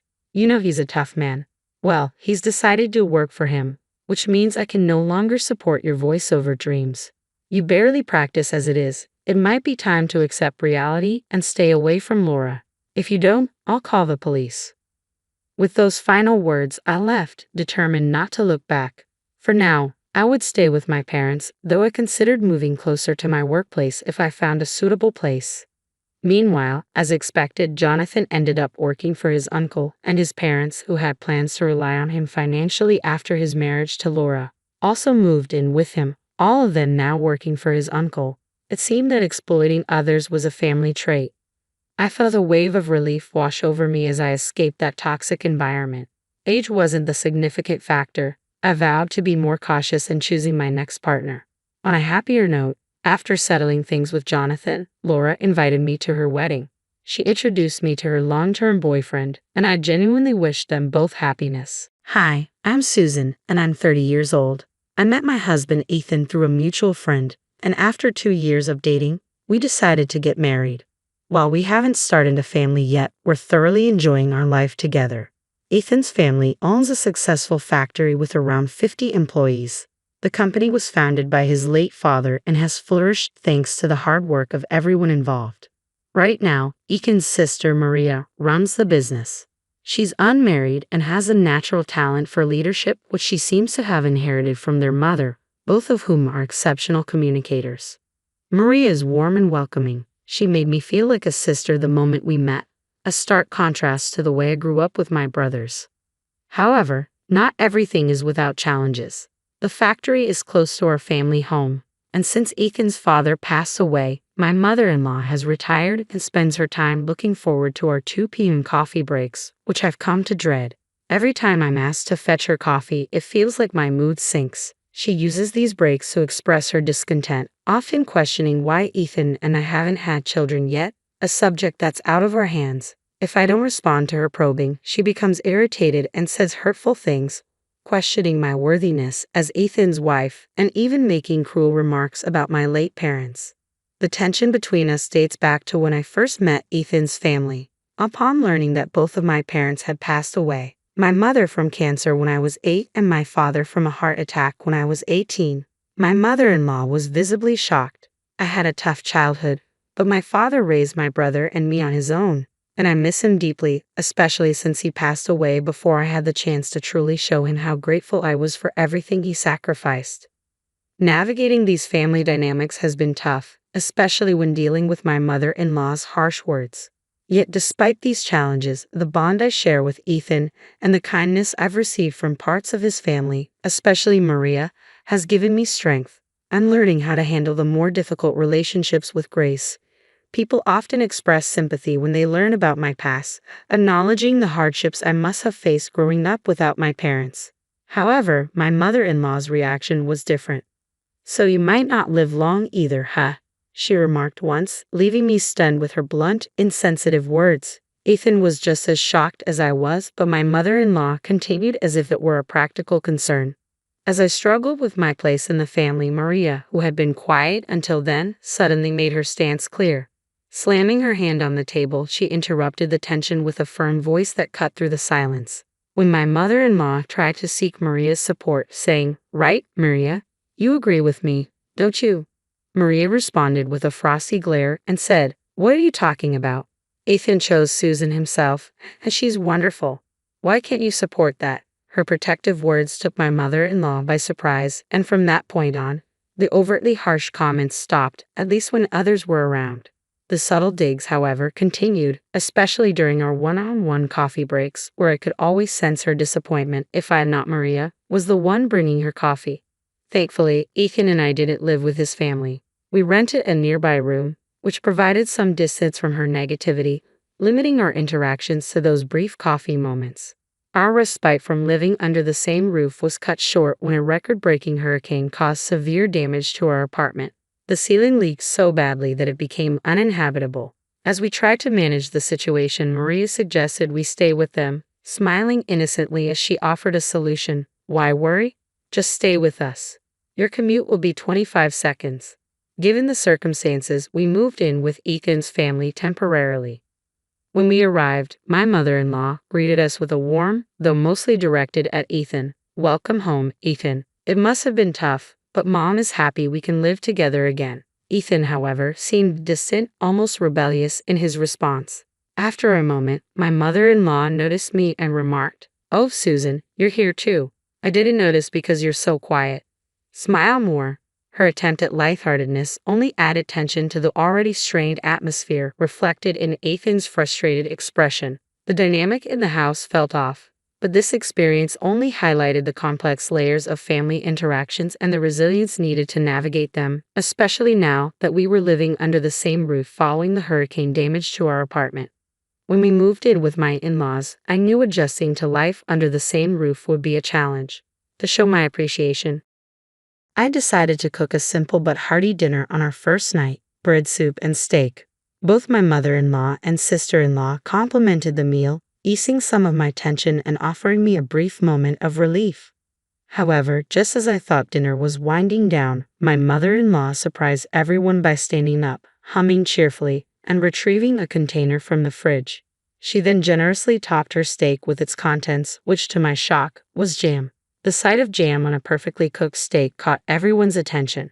My husband, sitting next to me, looked visibly disgusted, while Maria rolled her eyes and commented that no amount of persuasion could stop their mother from her peculiar food habits. She then burst into laughter. The pairing was, indeed, unusual. When you eat something salty, you crave something sweet, right? My mother-in-law explained, clearly pleased with herself. Despite her enthusiasm, the thought alone made my stomach churn. Sensing my hesitation, she encouraged me to try it, proclaiming it was delicious. I forced a smile, but it clearly didn't satisfy her. "I'm recommending it for a reason. You might live longer if you follow my example," she added cryptically before leaving the room. Afterward, my husband and Maria quickly apologized for her strange behavior, explaining that their mother had an intense sweet tooth and never felt her day was complete without something sugary. They were amazed her health checkups always came back normal despite her odd diet. Maria revealed that she was often sent to buy cake because their mother found it embarrassing to do so herself. This errand had made Maria quite familiar with all the local cake shops. Ethan chimed in, expressing concern about their mother's health habits and feeling guilty that Maria often had to manage their mother's whims alone. "Well, I think you guys will have to help out more from now on," Maria said with a cheerful grin, suggesting that we might be in for more lively interactions with their mother while living together. Despite the challenges of living with my in-laws, there were some perks, like the drastically shorter commute, but it also meant navigating the complex web of family dynamics, dietary quirks, and unexpected comments all under one roof. I had taken on the responsibility of managing the household chores, trying to keep everything in order before and after my workday. But despite my efforts to engage with my mother-in-law, she frequently dismissed me or reacted coldly. Regardless of her attitude, she never missed an opportunity to criticize the children during our coffee breaks. Since relocating here, my days had become increasingly difficult due to the added stress, which was starting to show in my mood. Ethan noticed this shift and suggested multiple times that we should visit a doctor together. He even proposed escaping to a hotel for a short break, but I declined, considering it an unnecessary expense, especially since the nearest hotel was quite far away. The situation worsened when my husband announced an upcoming week-long business trip, and to my dismay, Maria would be accompanying him. This meant I'd be alone with my mother-in-law, which filled me with dread. Though he offered to take me along, I decided against it, hoping I could endure the week on my own despite feeling unwell. On the morning they left, Maria sent me a message titled "Mother-in-Law Survival Guide." The message humorously advised, "If anything happens, just give her cake, and you'll be fine." It included a list of local cake shops and her favorite selections from each. Surprisingly, the quirky guide brought me some comfort as I braced myself for the tough week ahead. I was holding onto a fragile thread of optimism, convinced that once the week passed, our home renovations would be finished and I could return to our usual living situation. But that hope quickly faded on the first evening alone. I came home from work to find my mother-in-law blocking the entrance with an air of confrontation. She demanded, "You know why I'm angry, don't you?" I responded, a bit exasperated, "No, I'm not psychic." It turned out I had missed the scheduled 2 p.m. coffee breaks, something that slipped my mind amidst the chaos of juggling work and home responsibilities. With my husband and Maria away, I had hoped my mother-in-law would understand, given her own work history. But instead, the moment we were alone, she lashed out at me, accusing me of starting this harassment and calling me a wicked woman. I was stunned, feeling an overwhelming sense of disconnect. All I had done was inadvertently forget a couple of coffee breaks, yet I was being treated with such hostility. I counted down the days until my husband and sister-in-law returned, clinging to the hope that I just had a few more days to endure the tense atmosphere. During a particularly rough day, I bought a cake on my lunch break and left it in the office fridge, planning to use it as a peace offering for my mother-in-law. When I mentioned the forgotten cake later, her demeanor shifted completely from anger to delight. "Let's just forget today happened. Just don't forget tomorrow, okay?" she said with renewed cheerfulness before returning to her room. From that point on, I made a point to remember the coffee breaks, dreading the fallout if I slipped up again. But the stress of it all began to take a toll on me. The morning my husband and Maria were due back, I was overwhelmed with nausea, headaches, and a total loss of appetite. I couldn't manage work, so I took the day off and went to the hospital. The doctor's words shattered me. "It's quite serious. Can your family come right away?" I was diagnosed with cancer and given a prognosis of possibly only 2 to 5 months left to live. As I left the doctor's office, tears stained my face. I was physically shaking, emotionally spent. I returned home, collapsed onto the bed, and was immediately interrupted by the door slamming open. My mother-in-law stormed in, scolding me for skipping work while everyone else was working hard. Her harsh words only made my headache worse. With little energy left, I muttered that I was feeling ill and tried to turn away to close my eyes. She didn't let up, continuing to rant about my supposed inadequacies and even insinuating that I wouldn't live long. I lay there silently, feigning sleep, hoping she would leave. Then she demanded to know why I hadn't prepared for today's coffee break. Her insensitivity was appalling. I opened my eyes to find her hovering over me. "Grace, I'm sorry, I just can't go shopping today. Could you please?" I started weakly. She cut me off dismissively. "Get me chocolate cake, and stop faking your illness." My frustration reached its boiling point. "Shut up. Listen to me," I shouted. "I have 1 month to live. Go buy your damn cake, you idiot." The words left her speechless, her eyes wide in shock. At that moment, my husband and Maria appeared, alarmed by the confrontation. "Mom, what are you doing?" my husband asked. "What do you mean by 1 more month?" His face was pale, mirroring Maria's concern. Ignoring his visibly shaken mother, my husband rushed to my side, offering me the support I so desperately needed. His sudden presence brought a wave of relief, and I broke down, tears flowing uncontrollably. "I can't take it anymore," I sobbed. I sobbed uncontrollably, the weight of the doctor's words still echoing in my mind. It might be cancer, he had said, and I felt nothing but dread and sorrow. But through it all, my mother-in-law's relentless nagging to go out and buy cake was pushing me to my breaking point. Enough was enough. "Stop bothering me about the kids too," I snapped, finally letting the anger I had bottled up for so long pour out. "Just leave me alone, you idiot." The frustration I had kept hidden came flooding out, and as I broke down in tears, my husband and sister-in-law exchanged cold, disapproving glares with my mother-in-law. The absurdity of asking a sick person to go buy cake now seemed glaringly obvious. Maria, who was usually so cheerful, wore an expression of grim determination that felt almost intimidating in the tense moment. Then my husband raised his voice, revealing something we had kept private for so long. "You've been making cruel comments about us not having kids." "Well, the reason we can't have kids is because of me," he confessed. "After we got married, we went to a doctor. The tests showed that I have fertility issues." He paused, the weight of his words hanging heavy between us. "I never wanted to burden Susan with it, so we kept it to ourselves. But now you know." My mother-in-law's face drained of color as the realization set in. It was a blow she hadn't expected, Just then, my phone rang, the hospital. The urgency in their voice heightened my anxiety, and the tears began to fall again. "It's okay, Susan. Can you stand?" "I'm right here with you," my husband whispered, his voice thick with emotion. Together, we rushed to the hospital, my heart pounding in my chest. Once there, we were ushered into a room where the doctor and the hospital director were waiting for us. The news that followed was nothing short of a shock. There had been a dreadful mistake. My medical records had been confused with another patient who shared the same name and birth date. The diagnosis had been a misdiagnosis. I didn't have cancer. The gravity of the error hit me like a tidal wave, and the exhaustive faces of the medical staff made it all the more surreal. The mix-up even made local news, with the hospital promising a review of their procedures. They referred us to another facility for follow-up care. As we left, I couldn't help but feel a mixture of relief and disbelief. At my in-laws' house, Maria had clearly spoken to my mother-in-law, who now seemed to shrink in her chair, almost as if deflated. Later, Maria confided in me, her voice filled with emotion. "I was terrified, Susan. Terrified that I might lose my brother's wife." That moment of vulnerability between us helped heal some of the tension that had been hanging over our family. It was a painful but necessary revelation. Then, in an unexpected twist of fate, everything changed again. As Maria, with genuine concern, asked about my well-being, I found myself laughing through my tears.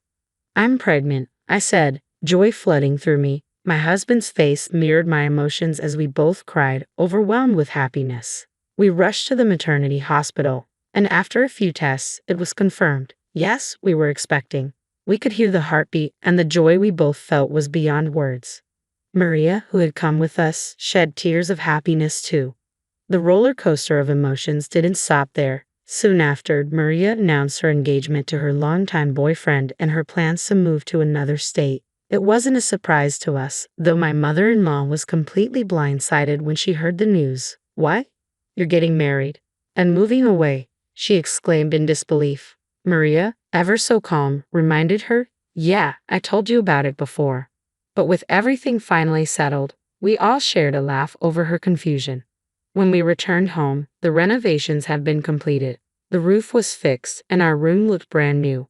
We cheered with joy, grateful for the fresh start that had arrived. But even amidst the joy, the atmosphere with my mother-in-law remained tense. My husband was particularly upset, harboring a deep anger that was hard to let go. He had even said he never wanted to see his mother again. Yet slowly, something shifted. My mother-in-law began to show up more often, but not with cakes as she had before. Now she brought healthier options like biscuits, a sign that she was trying to change. And now that she knew she would soon be a grandmother, she seemed to be softening. The employees who had worked with my father-in-law when he was CEO seemed pleased to see her, and I started to realize that she wasn't entirely unkind, just a bit misguided. Over time, our interactions improved. She began to help more, buying diapers, leaving homemade side dishes outside our door in a cooler so as not to disturb us. These thoughtful gestures started to mean more to me, and I began to see that we could actually get along. The moment that sealed this transformation came shortly after our daughter Catherine was born. My mother-in-law took my hand, her eyes filled with tears, and she said, "Thank you, Susan. Really, thank you." Her sincerity in that moment was the first real sign of change, and I knew it was genuine. Maria, too, seemed to be thriving in her new life. She recently shared her pregnancy news with us, and it felt like a full circle moment. Soon, we would all be gathered together at the in-laws' house, sharing a meal, not in tension, but in harmony. It felt like a new beginning, one I had never expected, but welcomed with open arms. My mother-in-law made it clear that anyone unwilling to contribute to household chores was unwelcome in her home. She seemed to expect an apology from me, perhaps even some remorse. Meanwhile, my husband sat beside her, a subtle smirk playing on his lips, as if he took pleasure in watching me being reprimanded. But to their surprise, I felt an unexpected calm wash over me. "I'll leave," I said, my voice firm and unwavering. It was the first time I felt no hesitation in the face of their demands. In that moment, I realized it was no longer my concern to worry about their actions or attitudes. They would eventually have to face the consequences of their behavior. My name is Elizabeth, and I'm 40 years old. I balance a full-time job with managing our household, my husband Andrew, and I have 3 adult children who have moved out to start their own lives. When we envisioned this stage of our lives, it was supposed to be our time to enjoy each other's company. But everything changed when my mother-in-law, widowed and needing companionship, moved in with us. Her arrival shifted the dynamic in our home, which had once been peaceful and shared only between Andrew and me. My job is demanding, often requiring late hours at the office, and by the time I return home, I am exhausted. The sight that greets me only adds to my frustration. The living room is cluttered with snacks and clothes, and Andrew, seemingly oblivious to the chaos, lounges on the sofa with his beer and TV, barely acknowledging my presence. No dinner is prepared, leaving me to handle the kitchen duties myself, my disappointment growing with every passing minute. My mother-in-law, often emerging from her room, criticizes me for being late or for my business trips, claiming I have no excuse for neglecting the home. She accuses me of failing as a homemaker, turning every minor issue into an attack on my character. Over time, I've learned that responding only escalates the situation. It's better to let her have her say and wait for her to calm down. Though this approach isn't ideal, it prevents further arguments and keeps the peace, at least for a while. I absorb her criticisms in silence and redirect my focus to preparing dinner. Though her words sting, I push through, knowing they will stop eventually. What's harder to tolerate, however, is my husband's reaction. He seems to take pleasure in watching me be scolded by his mother. Women should appreciate their husbands. You lack charm, she often says, and he echoes her, mocking me as I lay the dinner table. My anger isn't just directed at her, it's growing toward Andrew as well. Despite my repeated pleas for them to start dinner without me when I'm late, they never do. They sit idly by, waiting for me to serve them, as though I'm their servant. The dynamic in our home has worsened since my mother-in-law moved in. Before her arrival, Andrew was a true partner, helping around the house, cooking when I was late, and actively participating in raising our kids. But now, he's stopped helping altogether and joined his mother in her constant criticism. It's confusing and frustrating. She calls me lazy and incompetent, yet she's the one relying on us. She hasn't contributed financially despite inheriting money from her late husband. Instead, she squandered it on luxuries and accumulated debt. Now she lives with us, virtually rent-free.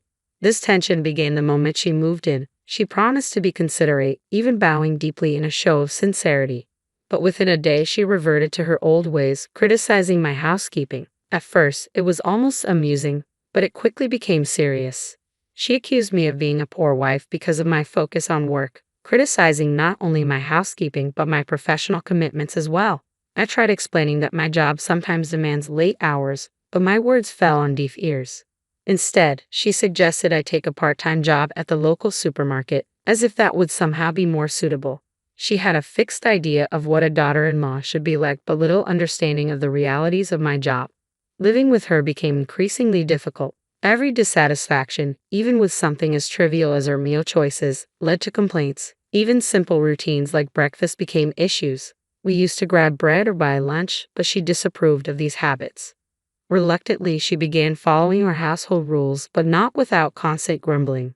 Dinner time became the focal point of contention. She insisted it be served promptly at 7:00 p.m. with at least 3 side dishes, demanding that everyone eat together. She claimed this was what normal families did, but my work often kept me well past 7:00 p.m., making her demands unreasonable. She doubted the necessity of my job, suggesting Andrew's income should suffice and implying that my work was more a matter of personal choice than financial necessity. When I looked to Andrew for support, he simply dismissed my concerns, suggesting I'd learn my lesson eventually. His lack of defense only deepened my frustration. He seemed content to play the indifferent husband, incapable of contributing to household chores. This behavior irritated me even more because when we first moved in with my mother-in-law, he had promised to support me. But since then, he had aligned himself with her, abandoning his role as my partner. They had teamed up against me, treating me unfairly. Whenever I tried to involve Andrew in the housework, my mother-in-law would promptly interject, declaring that such tasks were the wife's responsibility. Andrew, to my growing frustration, never challenged her. This shift in dynamics left me bewildered. We had always worked well together before, but now something had changed. Over time, I began to notice a disturbing pattern. Each time his mother criticized me, Andrew would smirk, almost as if he found it amusing. That's when it hit me. Maybe he resented the fact that I earned more than he did and felt uncomfortable with the idea of sharing household duties as a result. This realization made me rethink many aspects of our relationship and how it had shifted since his mother moved in with us. Andrew, traditionally seen as the family provider, couldn't openly express dissatisfaction, but I began to suspect that he was secretly enjoying the situation. When his mother first moved in, she frequently criticized my role in the household, openly questioning whether Andrew was truly the head of the family.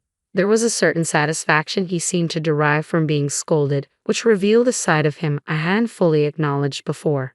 Despite all the years we'd been together, I felt like I was discovering a different person entirely. The atmosphere at home, once peaceful, was now clouded with constant tension. My mother-in-law's incessant complaints and Andrew's failure to stand up for me made everything harder. Before she arrived, I had never felt the need to question our relationship, but now, everything felt unstable. I spent many anxious days wondering what to do next. One afternoon, while I was out shopping, a neighbor approached me with a remark that caught me completely off guard. She suggested I should be more considerate towards my mother-in-law. Surprised, I asked her to elaborate. She confessed that although she wasn't fond of her own mother-in-law, she didn't consider herself inconsiderate. Then she shared something unsettling. My mother-in-law had been talking about me behind my back. According to her, I neglected all the housework. The house was always a mess, and the laundry was never done. She claimed her rheumatism was getting worse because she had to do the chores herself, especially with Andrew coming home late from work. Hearing how I was being portrayed as a neglectful wife who only relied on bread for meals, leaving my mother-in-law to complain about everything, was shocking. It quickly became clear that the cold, unfriendly reactions I was receiving from the neighbors were the result of the stories my mother-in-law had been spreading. Despite her small, frail appearance, she knew exactly how to manipulate others, painting herself as a victim of a lazy daughter-in-law who shirked all household duties.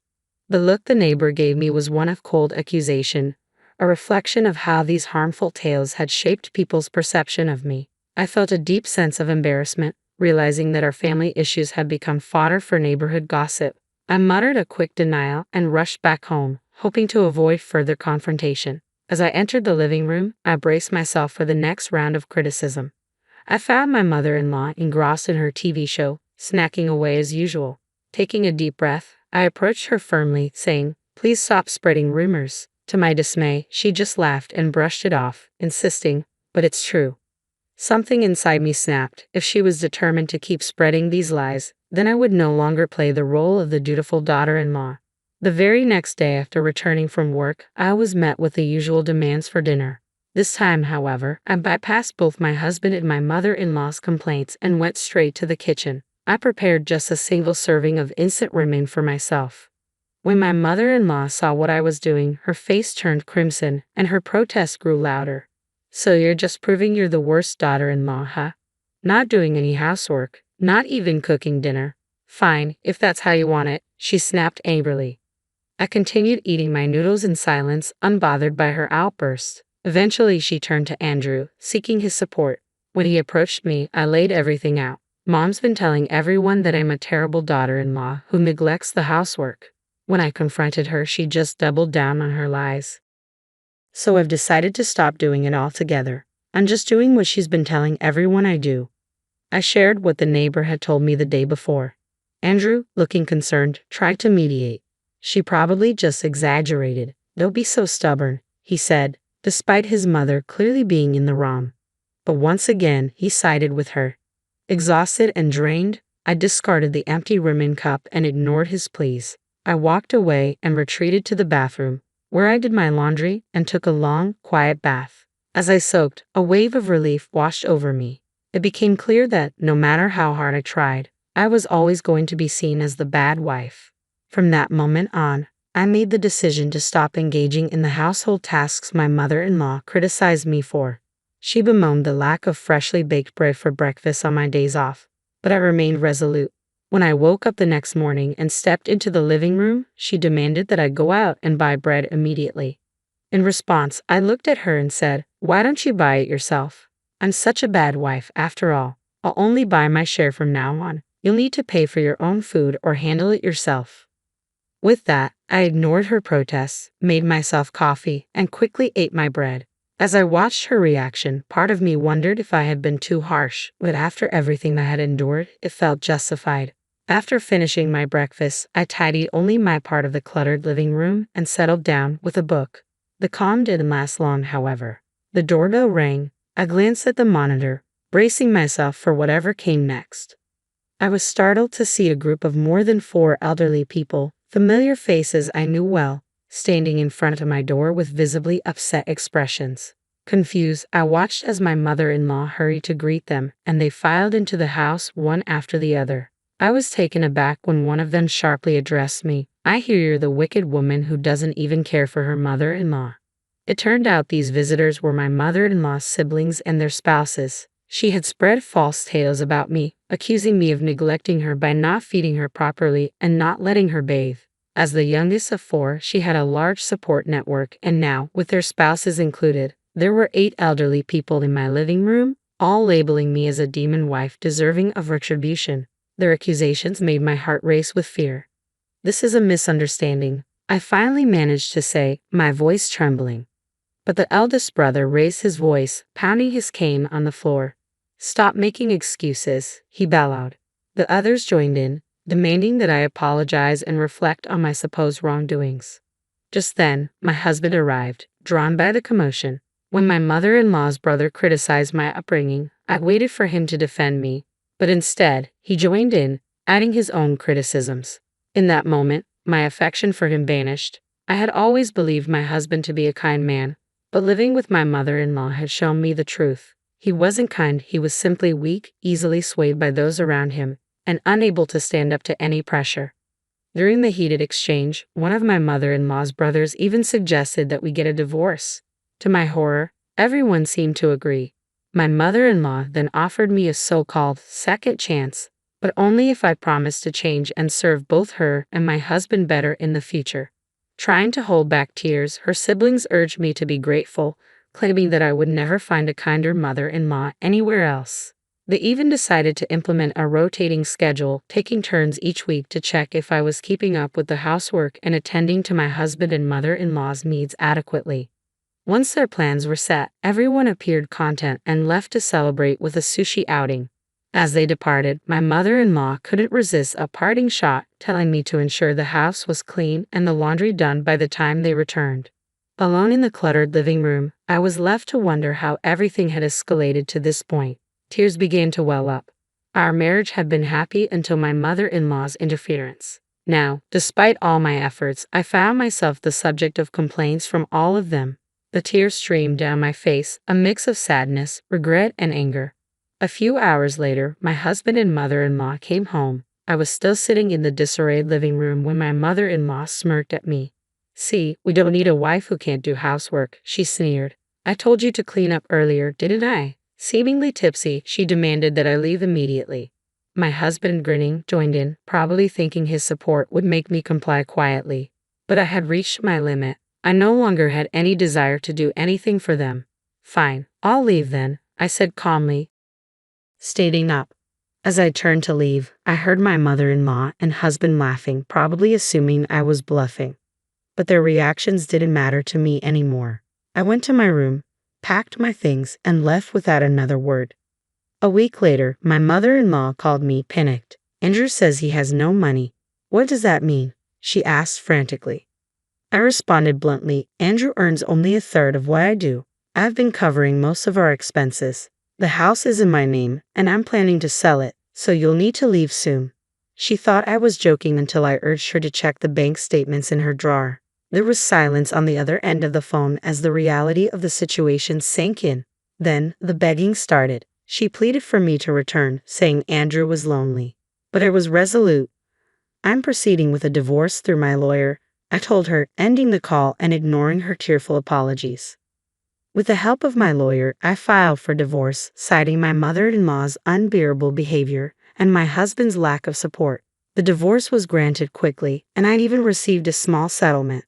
When I explained the situation to my children, they were supportive, agreeing that the fault lay squarely with my husband and his mother.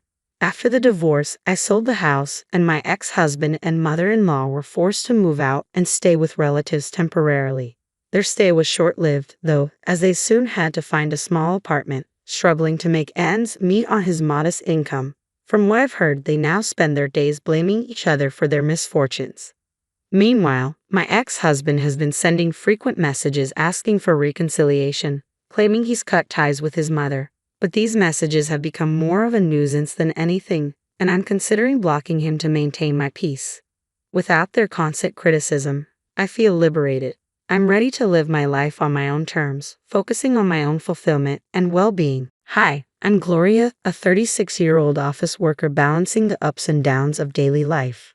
My husband Matthew and I recently celebrated our 8th wedding anniversary, and almost immediately after we tied the knot, we became parents. Our daughter, the brightest part of our lives, is about to turn 8. Over the years, there have been some challenging moments in our marriage, but the joy our daughter brings to our lives is irreplaceable, and on the whole, I find happiness in our family dynamic. That said, like any family, we have our struggles, and for me, one area of tension lies in the way we handle finances. Matthew has a strong passion for his hobbies, and while he doesn't go overboard, he often spends a sizable portion of his income on them. I've always stressed the importance of him contributing a fixed minimum to our household expenses, funds that cover the essentials like utilities and groceries. But since his contributions only cover the basics, I find myself constantly working to tighten our budget elsewhere. My salary goes towards rent, our daughter's school fees, and saving for her future education, and this constant juggling of finances adds a lot of stress to my life. Another source of strain comes from the uneven division of household labor. Despite both of us working full-time, Matthew rarely helps with the chores. I've brought it up countless times, hoping for a more balanced approach to maintaining the house. Juggling work, finances, and home upkeep is exhausting, and I often wish the responsibilities were shared more fairly. Despite this, I stay positive, focusing on creating a warm, nurturing environment for our daughter. As she grows, I hope we can show her the importance of teamwork and responsibility, making adjustments as we go to better support each other. It's not a perfect situation, but I'm committed to making the best of it. When I ask Matthew to help around the house, his go-to excuse is that the tasks would take him too long, and it's easier for me to handle them myself. Over time, I've taken on all the household responsibilities alone. We had our daughter soon after getting married, but Matthew was often absent when it came to her upbringing. He expressed concerns about accidentally hurting her, which meant I carried most of the parenting load. As the years went by, my dissatisfaction with him grew, but we had been together for 8 years and had a growing child. I wasn't sure if initiating a divorce when our daughter was approaching puberty was the right decision. I told myself that maybe it was normal for couples to feel disconnected after many years together and that no family was without its flaws. But a recent incident with my sister-in-law made me seriously reconsider our marriage. One day, she showed up at our door looking visibly distressed. "Gloria, I'm sorry, but I need to stay here for a bit. There's been an issue with Ryan," she said, clearly upset.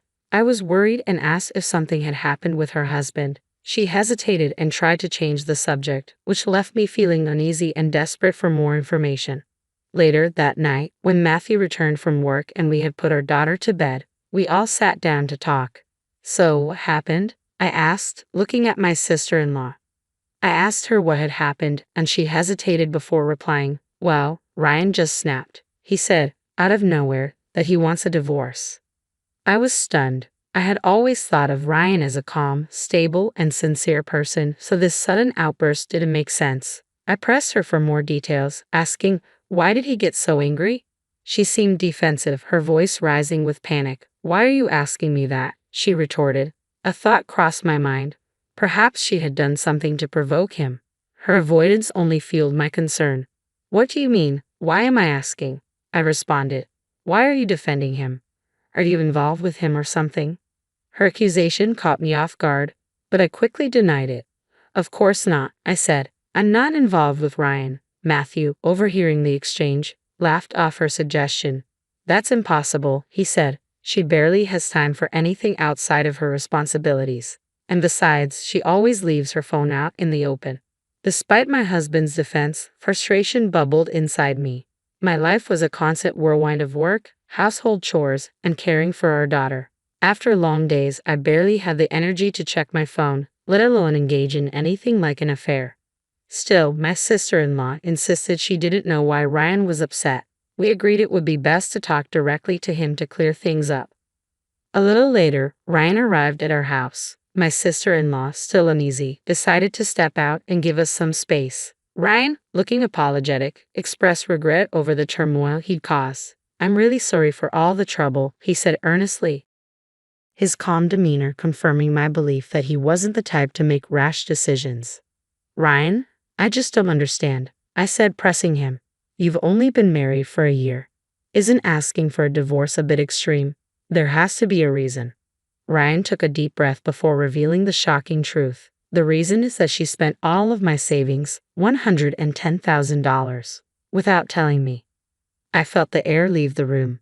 "You saved $110,000 and it's all gone in just 1 year," I said, my voice betraying my disbelief. "That's about $5,500 every month. How did that happen?" Ryan explained that he had been carefully managing their finances, allocating just enough from his monthly income to cover all their living expenses. The entire $110,000 had been spent entirely on non-essential personal expenses, luxuries, and entertainment.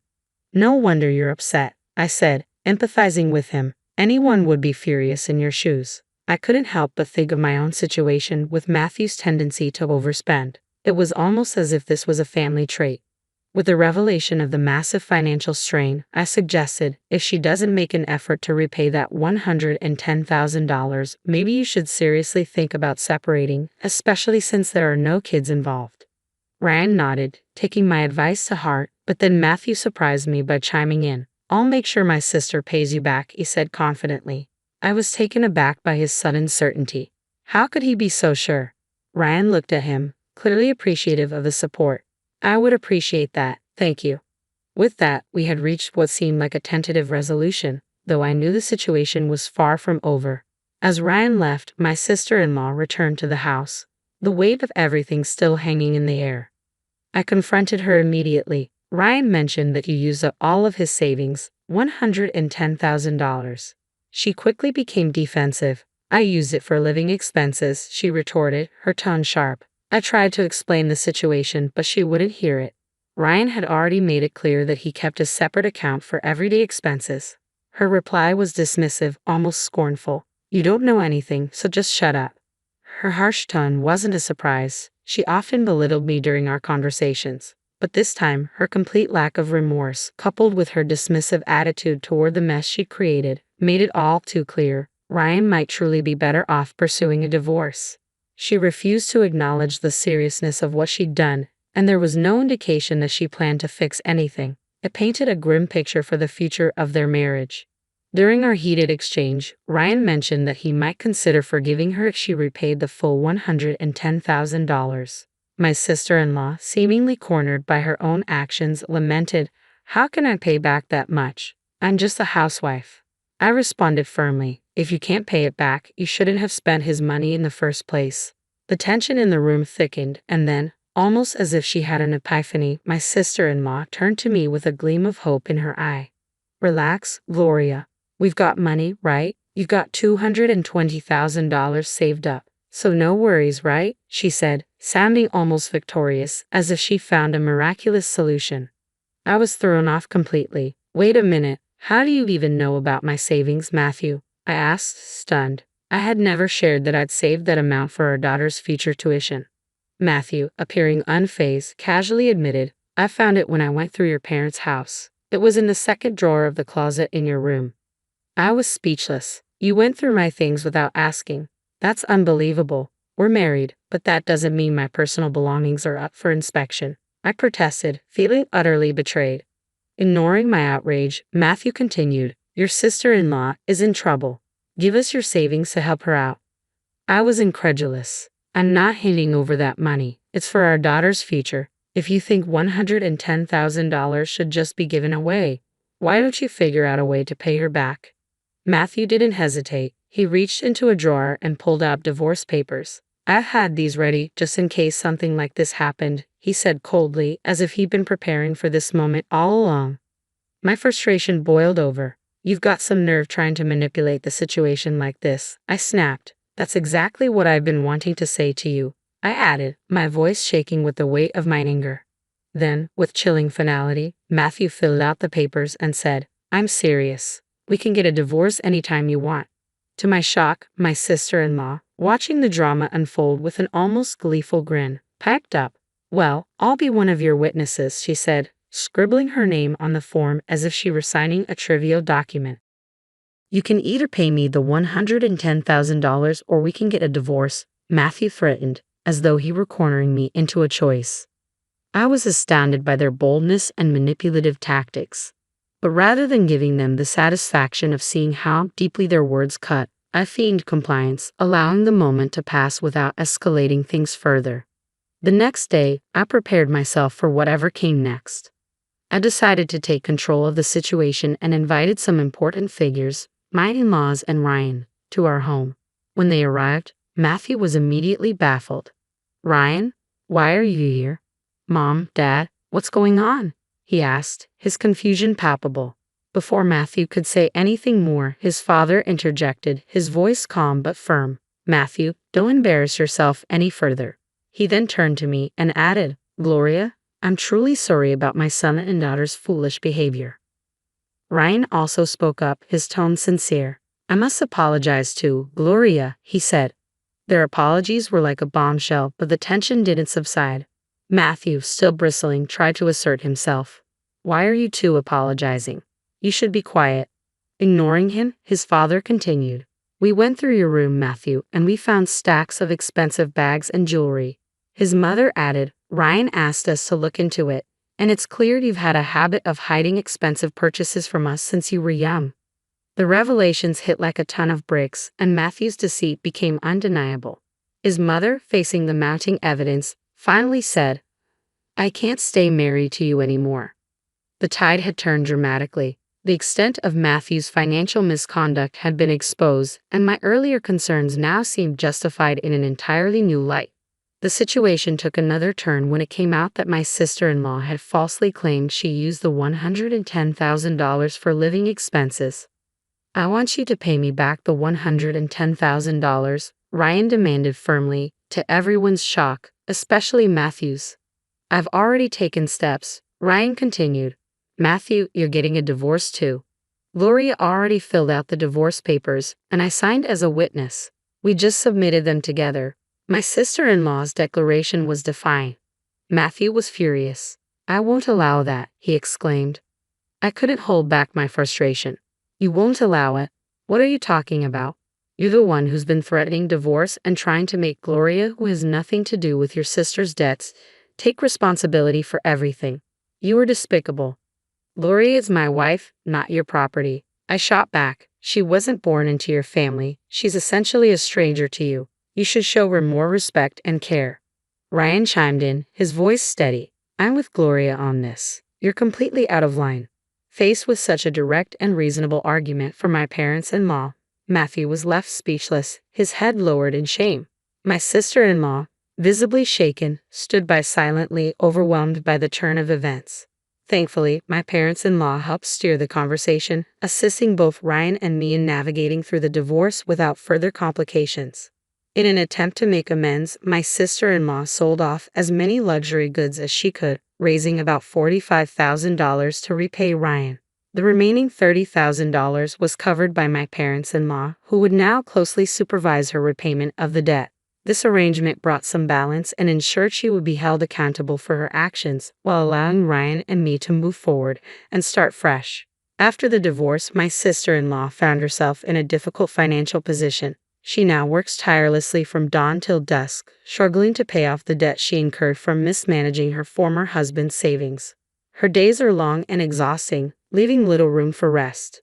As for my ex-husband, the divorce forced him to make some significant changes. I arranged for him to provide child support, which he has been able to pay consistently despite his circumstances. However, I've heard through the grapevine that he continues to live alone in a modest apartment. His salary, though decent, is stretched thin by his rent, living expenses, and child support payments. Eventually, the financial strain forced him to move to a cheaper apartment. Sadly, his long-standing habit of unnecessary spending hasn't helped, And despite living in a more affordable place, he often finds himself broke with no savings to fall back on. This financial instability will likely make it difficult for him to enter another relationship anytime soon. Meanwhile, I've returned to my parents' home with my daughter. Being back under their roof has helped stabilize our lives, allowing me to focus on the future. My parents have been incredibly supportive, especially in helping with childcare while I work. This support has been crucial in allowing me to regain my footing after the divorce. I'm working hard, not just to meet our day-to-day needs, but also to save for my daughter's future. I want her to have every opportunity to pursue her dreams without financial constraints. This is a new chapter for us, and I'm determined to make it a successful one. I plan to continue sharing our journey, hoping that our story might inspire or help others facing similar situations. If you find our story engaging and want to follow our journey through this new phase of our lives, please subscribe to the channel. Your support means so much to me, and I look forward to connecting with you in future videos. Thank you for watching. As an architect, I was used to designing spaces, crafting structures to embody harmony and purpose. But here I was unexpectedly in the role of a bride, envisioning my wedding as the most meticulously crafted day of my life. Each detail, from the floral arrangements to the curated playlists, had been planned down to perfection. In my mind, it would unfold like a scene from a romance novel, a celebration where love triumphs over all. My fiancé, Tyler, an engineer with a logical mind that perfectly complemented my creativity, waited for me at the altar. His usual steady smile seemed tense, as if he was carrying an invisible weight. As I walked in the aisle, a sense of unease crept over me. Tyler's gaze held a distance, a look I tried to dismiss as wedding jitters. Then, I caught sight of his mother, Betty, whispering to a guest, her face tinged with a hint of disapproval. When our eyes met, she forced a smile, mouthing, "You look beautiful," though her eyes betrayed her insincerity. My heart sank, but I pushed the feeling aside, focusing on the moment. During the ceremony, when the pastor asked Tyler if he would take me as his wife, he paused. The words "I do" finally came, yet his eyes lacked the warmth I'd always felt from him. In the ring exchange, Betty abruptly stood up, announcing she needed to capture the moment. Her tone felt more cautionary than celebratory. Later, at the reception, she made a remark about my unconventional dress, hinting I was defying tradition. I laughed it off, replying that I saw our wedding as a celebration of love, not of strict customs. Tyler tried to smooth things over, but his words felt heavy, as if carrying a weight of resignation. As we danced our first dance, our bodies were close, yet our spirits felt miles apart. The song that was meant to symbolize our love now seemed like a hollow echo, and when Tyler whispered, "Are you ready for forever?" the vastness between us felt overwhelming. I replied, trying to shake the dark cloud lingering over us. But deep down, I sensed something had already shifted, even as friends and family toasted to our new beginning. When we returned to our cozy home, the place I had once envisioned as our sanctuary, it felt strangely foreboding. The walls that I thought would safeguard our happiness now seemed like the bars of a cage, foreshadowing an uncertain future.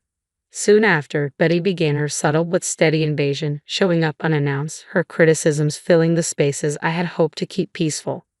One day, without warning, Betty declared that she would be moving in indefinitely, claiming my cherished reading nook as her own. Shocked, I pulled Tyler aside, my voice trembling. "Tyler, this is our home. Shouldn't we discuss something this big together?" He met my gaze, but the warmth I had once known was gone. "Mom's getting older," he said. "She shouldn't be alone. She needs to be with family." "So, I'm not family." The words escaped before I could stop them, my voice laced with hurt. "That's not what I meant," he replied, his frustration rising. "Mom has done so much for me. I owe her this." "What about what we owe each other?" I pleaded. "We just got married. This should be our time to build something together." But my words seemed to fall on deaf ears. The decision had already been made. Betty moved in, and the love that was supposed to fill our home was replaced with tension and resentment. Every corner I once found peace in felt heavy, occupied by her constant presence.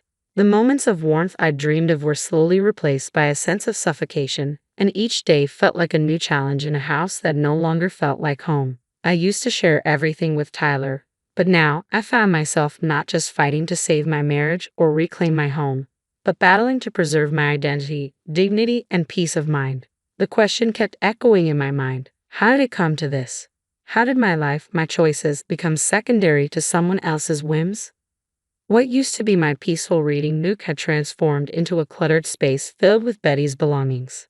The kitchen, once a place of warmth and creativity, became a battleground for her constant critiques. And Tyler, the man I thought I'd grow old with, now seemed like a stranger, aligned with the opposition. This was only the beginning. If I thought life had been tough before, I had no idea what was coming. The atmosphere at home grew stifling, oppressive, as if the walls themselves were closing in on me. Amid this escalating tension, I found myself staring at 2 blue lines on a pregnancy test in my trembling hands. It should have been a moment of joy, a milestone to celebrate, but under the weight of everything, the news of my first pregnancy felt more like an additional burden than a blessing. Standing before the bathroom mirror, my eyes red from holding back tears, I realized that this should have been a moment of excitement. But it had become a heavy weight I wasn't ready for. When I shared the news with Tyler, his reaction was disappointing in its indifference. "Well, that's something," he muttered, barely looking up from his phone before quickly shifting the conversation to some home improvement idea his mother had suggested. Betty, however, embraced my pregnancy as though it were her divine calling. She began to dictate every aspect of my life, what I ate, what I did, and even where I should give birth. Her interference didn't stop with advice. She turned my pregnancy into another arena for her to assert control. "You're eating again," she would remark, eyeing the modest sandwich I prepared. "Shouldn't you be careful about gaining weight during pregnancy?" I tried to remain calm. "This is doctor recommended, Betty." She scoffed. "Doctors these days don't know anything. Back in my day, we knew how to manage pregnancies."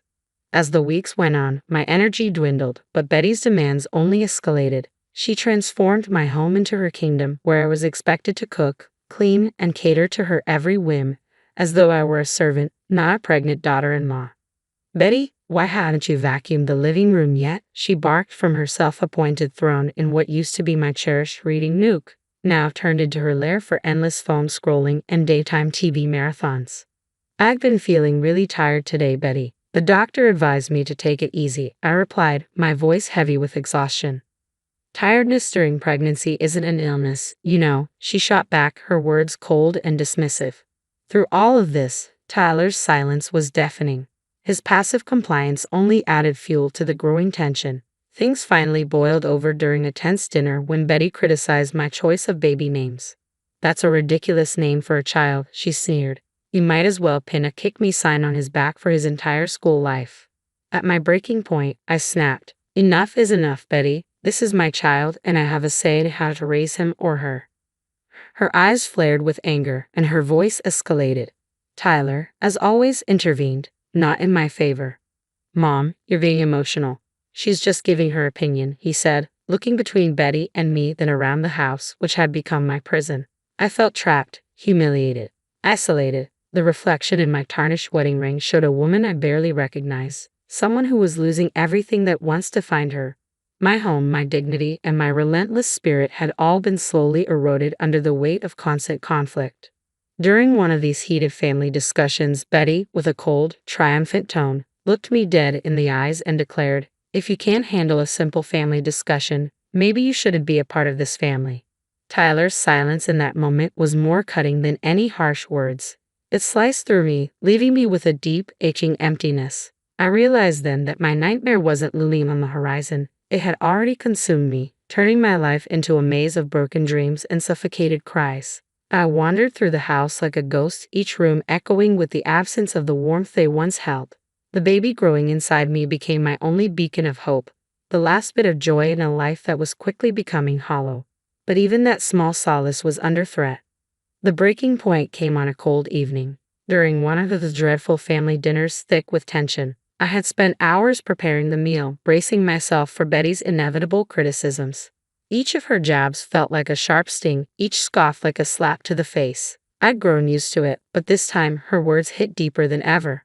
"You think you're fit to be a mother if you can't even manage a household? What are you going to do with a baby?" she sneered, each word aimed like a piercing attack at my already fragile self-esteem. My hands shook, and tears blurred my vision, but before I could respond, Tyler added to my despair. "Mom has a point. Betty's right, you need to step it up. We're going to be parents soon." That was the last straw. A surge of anger, mixed with years of resentment and humiliation, rushed through me.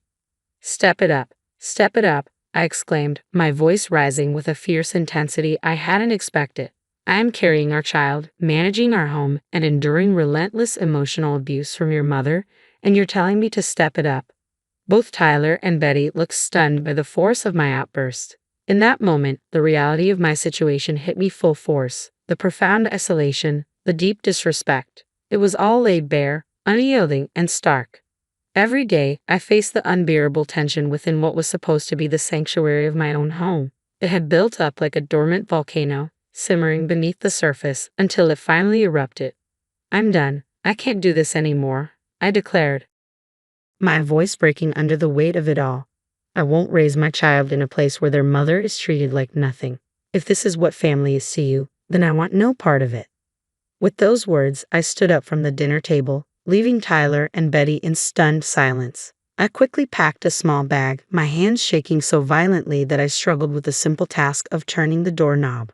It was then that Betty, sensing her last chance to strike, decided to deliver what she thought would be the final blow. Where do you think you're going? This is Tyler's house, not yours, she sneered.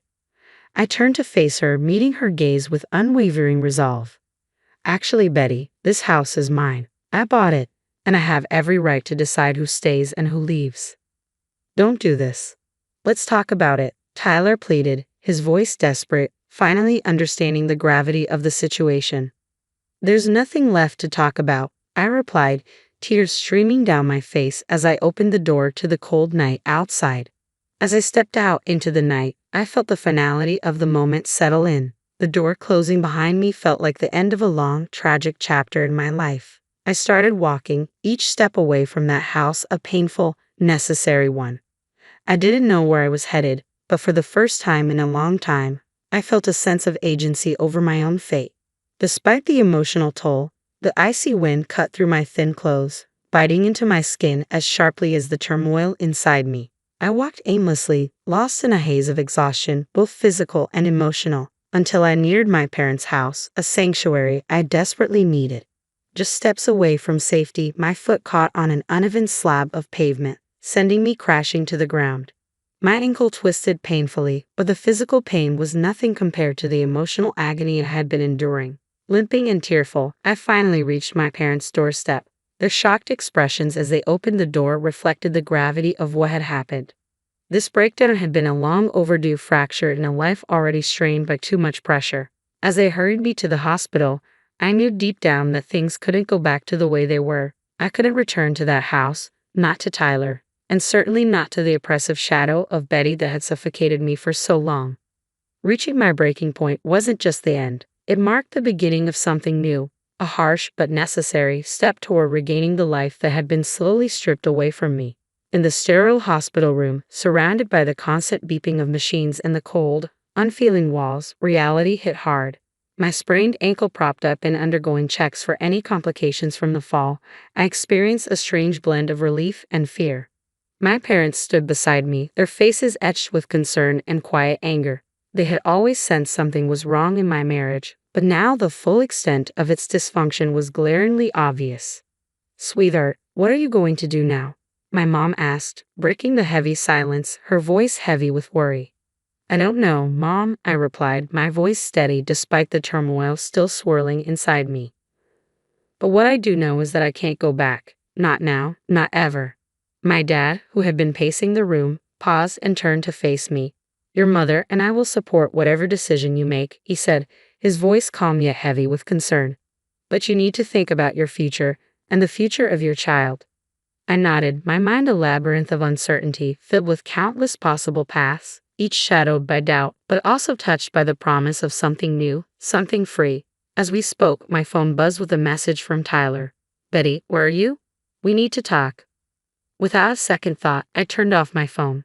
Whatever Tyler had to say, it was too little, too late. I was done with words. Now, it was time for action. My first decisive step was to pick up the phone and call a family lawyer. With my parents beside me, we laid out the details of divorce proceedings, child custody, and alimony. There was something clinical, even cold, about turning the end of a marriage into legal documents. But it also gave me a sense of power, control over a future I had almost forgotten I could choose for myself. For the first time, I was taking charge of my life, prioritizing my well-being and that of my unborn child. A week later, Tyler and Betty were served with divorce papers. This wasn't just about ending a marriage, it was about reclaiming my independence, about forging a future where I could breathe freely, unencumbered by the shadows of a toxic relationship. Along with the divorce papers, my lawyer filed a notice of eviction against Tyler and Betty from the house that was legally mine. It was a bold move, but necessary. The paperwork also included demands for child support and compensation for the emotional toll I had endured. It was severe, but it was a firm severance of the toxic ties that had held me captive for far too long. When I finally turned my phone back on, it was flooded with messages and missed calls from Tyler. "Betty, please can we talk about this? I didn't realize how bad things had gotten. I'm sorry, Betty. I never wanted any of this to happen.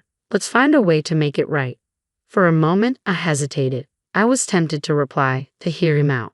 But then memories of all those nights filled with humiliation, years of emotional neglect, and Betty's ceaseless cruelty came rushing back. Any affection I had once felt for him was buried under the rubble of our shattered marriage.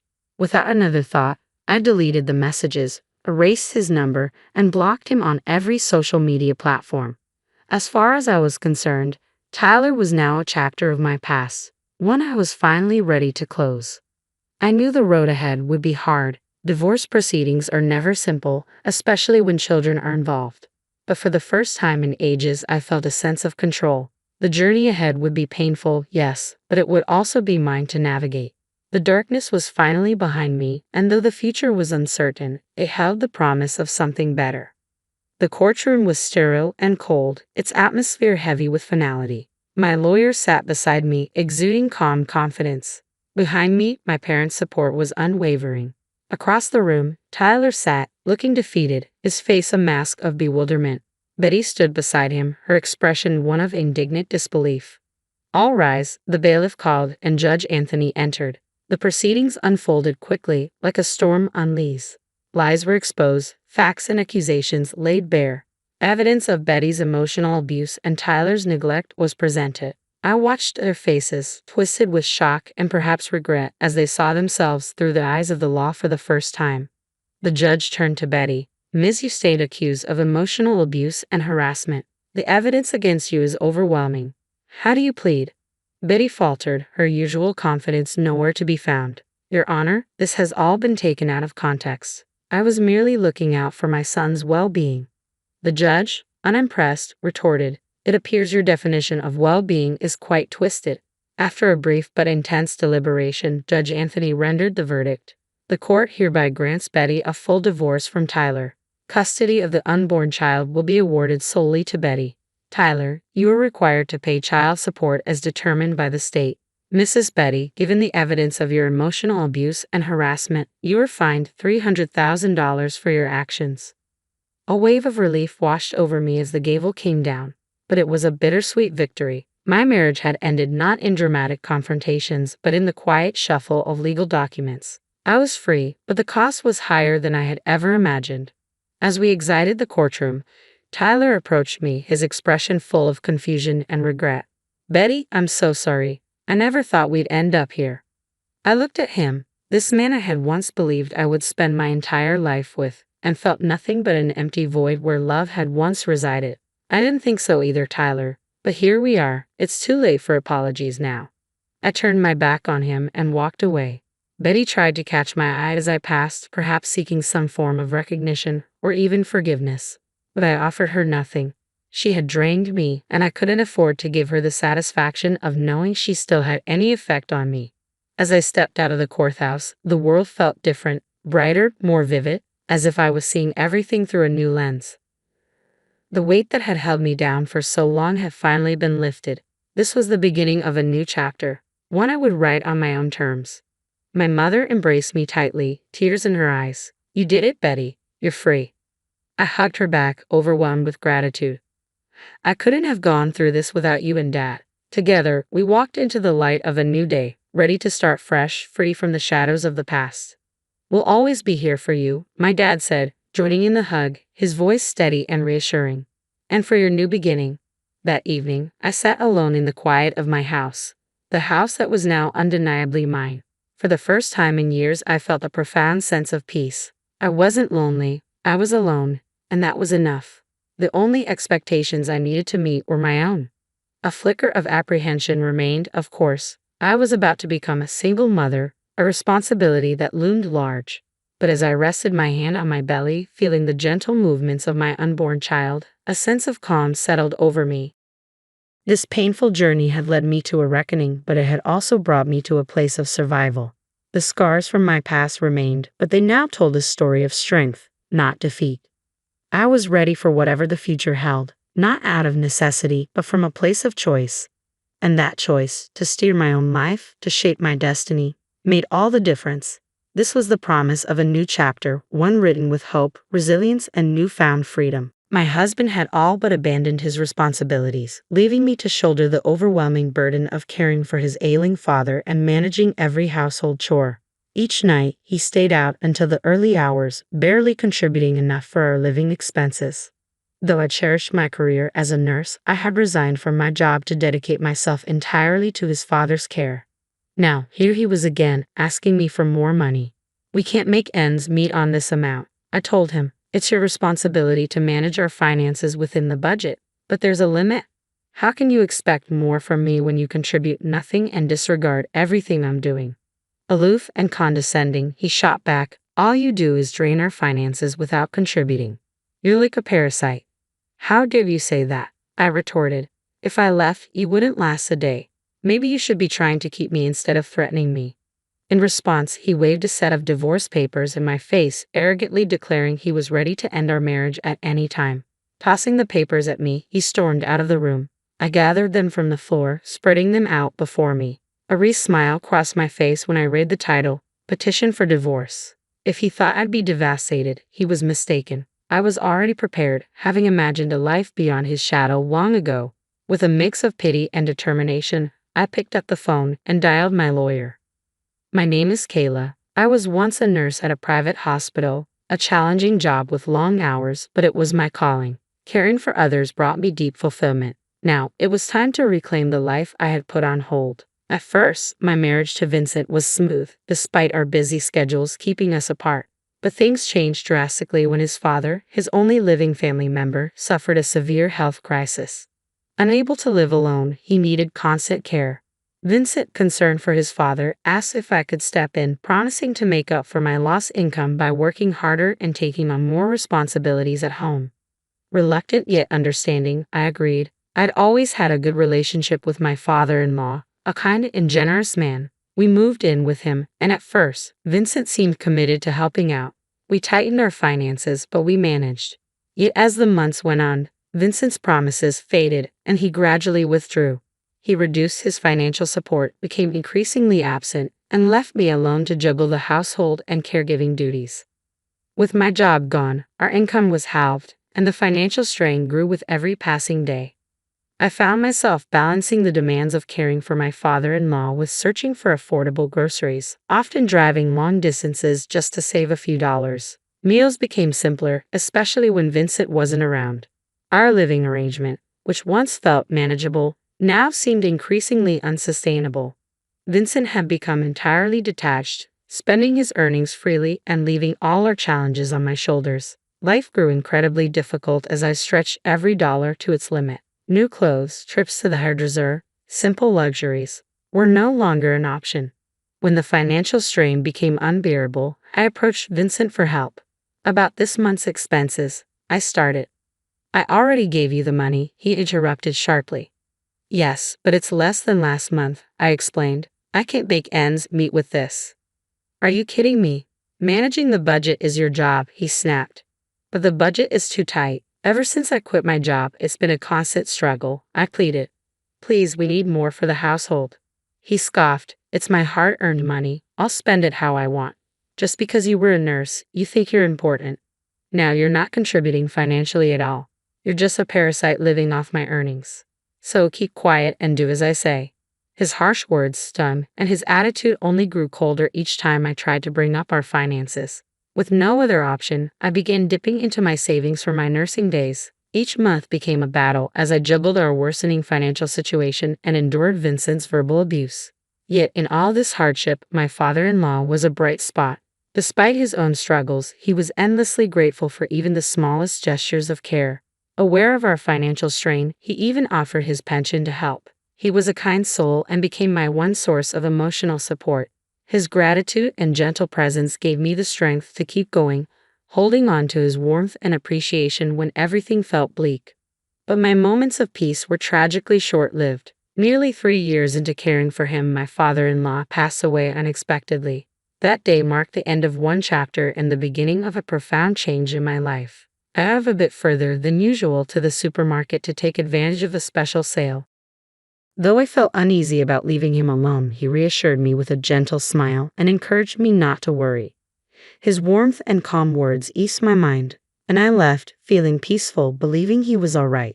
Tragically, while I was away, he collapsed, and he never recovered. The guilt of not being there haunted me. I replayed that decision to leave him alone over and over, and the tears wouldn't stop. Despite the overwhelming grief, I knew I couldn't live in regret forever. I needed to focus on arranging his funeral. Vincent assumed the role of chief mourner but was more concerned with appearances than actual responsibilities, leaving most of the preparations to me. Given the deep support my father-in-law had offered me, I preferred handling the arrangements myself rather than risk Vincent's neglect. Throwing myself into the funeral planning became a temporary escape from the sorrow.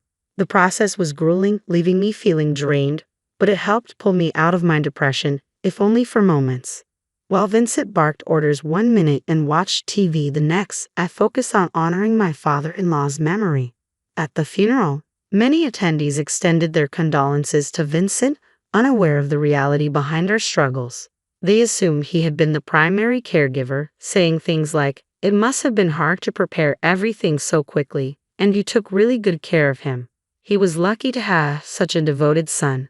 Their well-meaning words stung. Knowing the truth, I kept my composure, responding gracefully despite feeling exhausted. "It wasn't hard at all," I would reply, masking the truth. "He was like a father to me too, so I did my best for him." I held on to the belief that my care had brought him some comfort in his final years, hoping he found peace. Vincent mingled with the guests, flashing a practiced smile and exchanging pleasantries. His friendly facade grated on me, as I knew he had done nothing to prepare for the funeral or to care for his father in his last days. Beneath this superficial charm, the truth remained hidden, leaving me to carry the weight of both sorrow and responsibility alone. I vividly recalled the sadness in my father-in-law's eyes on the nights Vincent would come home late, never bothering to speak a word to him. Now that he was gone, Vincent's pretense of being a devoted son was almost unbearable. My disgust for him grew with each passing day, and it was difficult to shake off, even after the funeral. With my father-in-law no longer here, the one thing that had kept me tolerating our strained marriage was gone. The thought of divorce increasingly crept into my mind, but I was torn. I felt both repelled by him and uncertain about making such a huge decision. I kept procrastinating, held back by the remnants of a life that once held meaning. The routine was all that kept me going. But then, one unexpected incident gave me clarity. One evening, I went to the local supermarket, only to find they were out of a seasoning I needed. Deciding to try a store a bit farther away, I made my purchase and headed outside. That's when I saw Vincent, who was supposed to be at work. Curious and cautious, I kept my distance, watching him. He seemed nervous, glancing around before entering a building with a sign for a consumer finance company hanging above the door, one I recognized but never expected to be involved with us. A chill ran through me, as if I had been plunged into icy water. My whole body reacted, but my mind remained eerily calm, piecing everything together. It dawned on me that not only was Vincent failing to provide enough for our household, but his actions were now leading him into serious financial trouble, without my knowledge. The discovery crystallized everything, the reality of our situation, and the way our lives and values had drifted apart.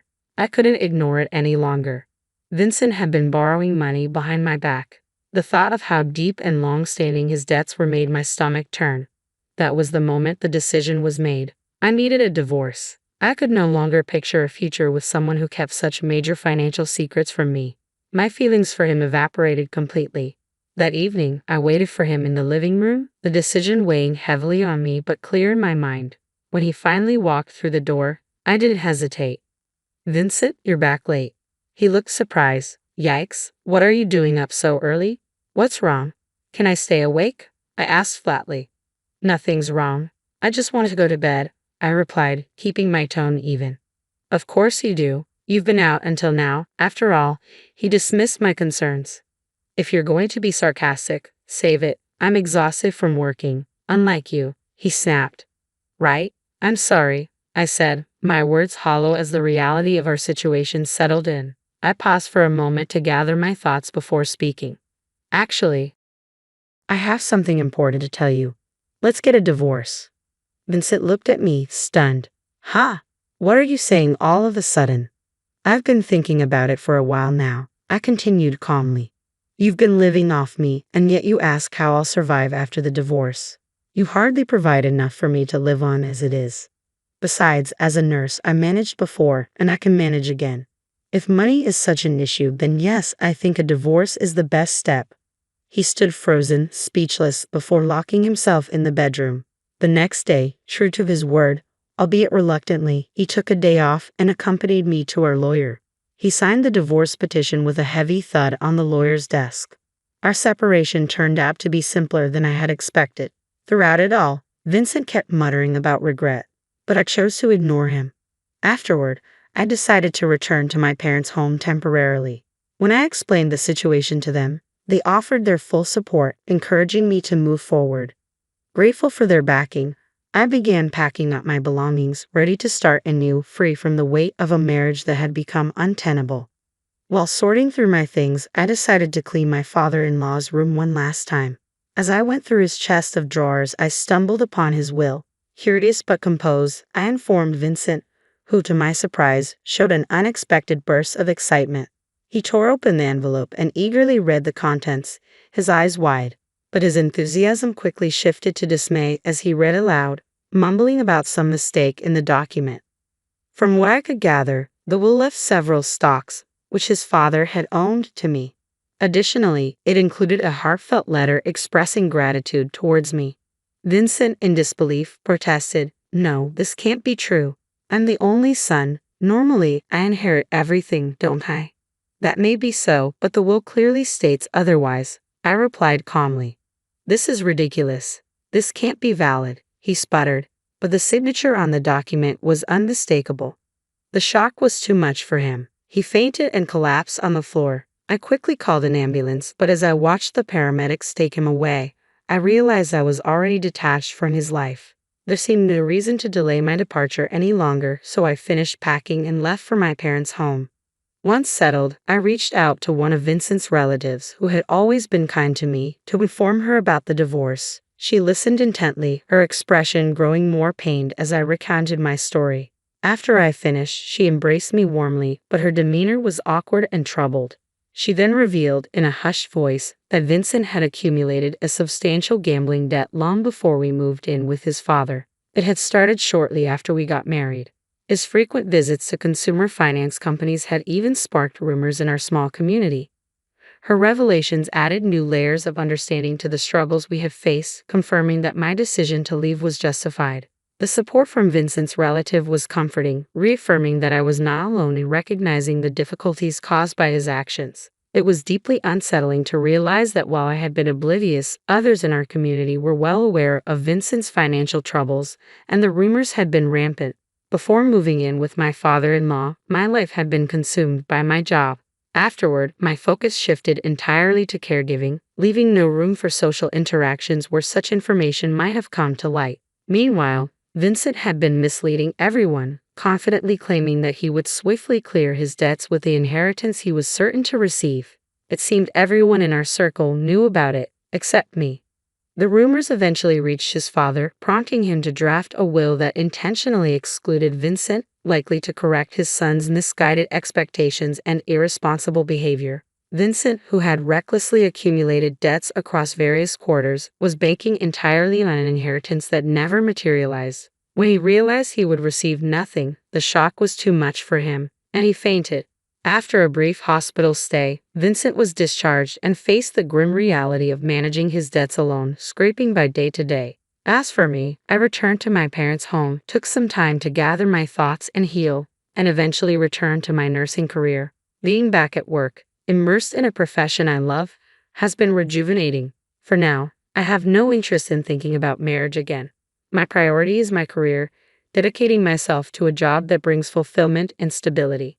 The return to nursing not only marks a return to normalcy but also a step toward rebuilding my independence and focusing on my well-being. My name is Layla, and I was born in a quiet suburban town to my wonderful parents, Logan and Madison. My father worked for a local news channel, while my mother cleaned at the hospital. Though we weren't wealthy, our home was filled with love and contentment. Life moved along smoothly until I turned 14, when everything shifted in an instant.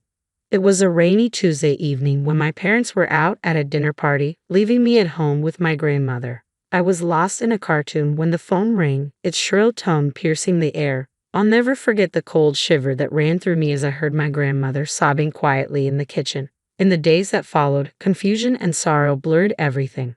My mother had died instantly in a car accident, and although my father survived, he was gravely injured, his legs permanently impaired. As he lay frail and broken in the hospital, my father whispered apologies, his voice thick with emotion. As a child, I couldn't understand his guilt. It wasn't his fault. An irresponsible drunk driver was to blame. But as I grew older, I came to realize that his apologies were not for the accident itself, but for the hardships we would now face and the profound changes in our lives. Still, my father's spirit was unbreakable. Once home and adjusting to life in a wheelchair, he threw himself into his work as a search marketing specialist for the city's major newspaper. His writing abilities remained as sharp as ever, unaffected by his physical limitations. As a teenager, I found strength in our close bond. We shared a love for classic films and lively debates over literature. He supported me through my academic challenges, and when it was time to head to college, he encouraged me to embrace new experiences at State University, where I chose to study forensic accounting. It was there I met Lucy, who quickly became my best friend. Through her, I met her second cousin, Aiden. He was compassionate and quick-witted with a sharp mind that matched my own. He accepted my family's situation without hesitation, and when he met my father, they bonded instantly over their mutual love of classic rock. Aiden's respect for how I managed my life and responsibilities filled me with quiet pride. College passed in a blur, and after graduation, life began to settle into place. I landed a job as a tax manager while Aiden became a commercial driver. Our relationship flourished, and 4 years later, Aiden proposed in the same park where we had shared our first date. Beneath the canopy of autumn leaves, I said yes with one important condition, that I could not leave my father, who still needed my care. Aiden, with a reassuring smile, accepted without hesitation, sealing our future with love and understanding. In sharing this story, it's clear that life's unpredictability can tear apart everything we know, but it can also stitch things back together in surprising, beautiful ways.